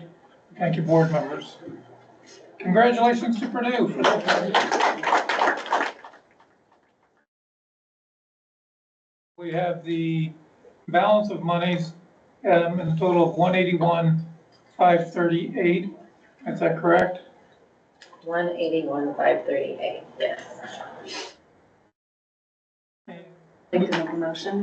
Ms. Uyghur, I'd like to move that the remaining balance be awarded to the Indianapolis Airport Authority. Ms. Uyghur's made a motion to forward the balance to the Indianapolis Airport Authority. Do I have a second? I second. Ms. Whitehead, seconds. Any further discussion? With none, we'll have a roll call vote. Mr. Guerin, I looked at your list, you don't have a recusal. So, let's start with Ms. Uyghur. Yes. Ms. Whitehead, or I'm sorry, Ms. Henry. Yes. Mr. Guerin, Yes. Mr. Noonan, Yes. Ms. Whitehead, Yes. Mr. Gratz, Yes. Craig, you're recused, Yes, correct? sir. Ms. Hackman, Yes. and I vote yes. Again, another unanimous vote. And with that, we have depleted our available funds for grant awards this year. But I would like to congratulate all those successful in receiving monies, as well as thank every one of you, those who did and did not receive funding. Please continue to submit. We will have another round next year. I believe we have a budget approved for that, do we not? No, so it is the biennial budget year. So we will not know for sure if we have funding approved until usually the very end of the legislative session at the end of April. So stay tuned until the end of April then. Huh? Stay tuned until the end of April as far as. We hope to have another 2 million. That's what we anticipate, so. They've been very good at supporting our projects and we thank the legislation. Yeah. Yes, Representative Barrington. How much is in the pot that we draw from? I mean, we have a lot of. I'm terrible at pulling numbers out of thin air.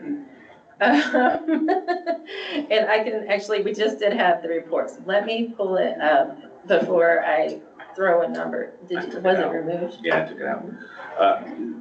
When we checked the legal fund balance, the math wasn't adding up on what we were told the revenue last year was and what the legal fund balance was. So we're trying to get an answer. Unfortunately, we have several vacant staff positions in item finance right now. So weren't able to get an answer to the question for everybody today to include in the report that Deanna puts together, which is a shorter report that's not legislatively required to present to you guys, but I believe she did send you guys a copy of that, so we can get an answer to that question. We're working on A it. rough number is over 15 million. Yeah, Every plan shows approximately 2 to 2.5 million a year. correct. Right. Correct. Yeah, I was just gonna say that, so, yeah, the So revenue a it lot of generates is. reserve. So we can get more money, that would be good. And that was because, first, like, we were still generating revenue when we didn't have the grant, when the grant program had been paused after 2008, 2010. So there was a few years that the board wasn't awarding anything. And then when the board was able to continue the grant funding, it originally was only approved for the 1 million. And even like during the COVID year, we had a restriction of only $500,000. So with 2.5 coming in average every year, yeah, that has kind of built up. And I think that was one reason I talked to the board and mentioned, let's think about how we can maybe hopefully try to use some of those funds. It's hard for it to get passed through the budget beyond the 2 million or for grant funding, because that's what's coming.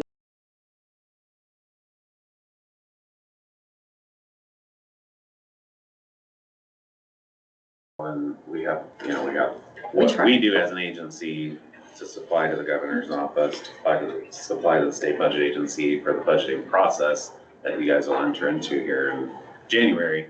We are requesting, to be able to have the board award 3 million in the next 2 years because of the higher balance. But did that didn't stay in the requested item budget, did it? I'm not sure. So it's a question that hopefully Hillary Aldery, our CFO, when she comes to the next meeting, which is now February, not January, that's usually when she gives the report on the legal funds. So I think that'd be a really good time to ask that question of her. Regardless of the We'll amount, for we sure have the appreciate answer. your Yeah. continued support. Yeah, we certainly do. Even another $500,000 would fund another project. Right. Looking at the projects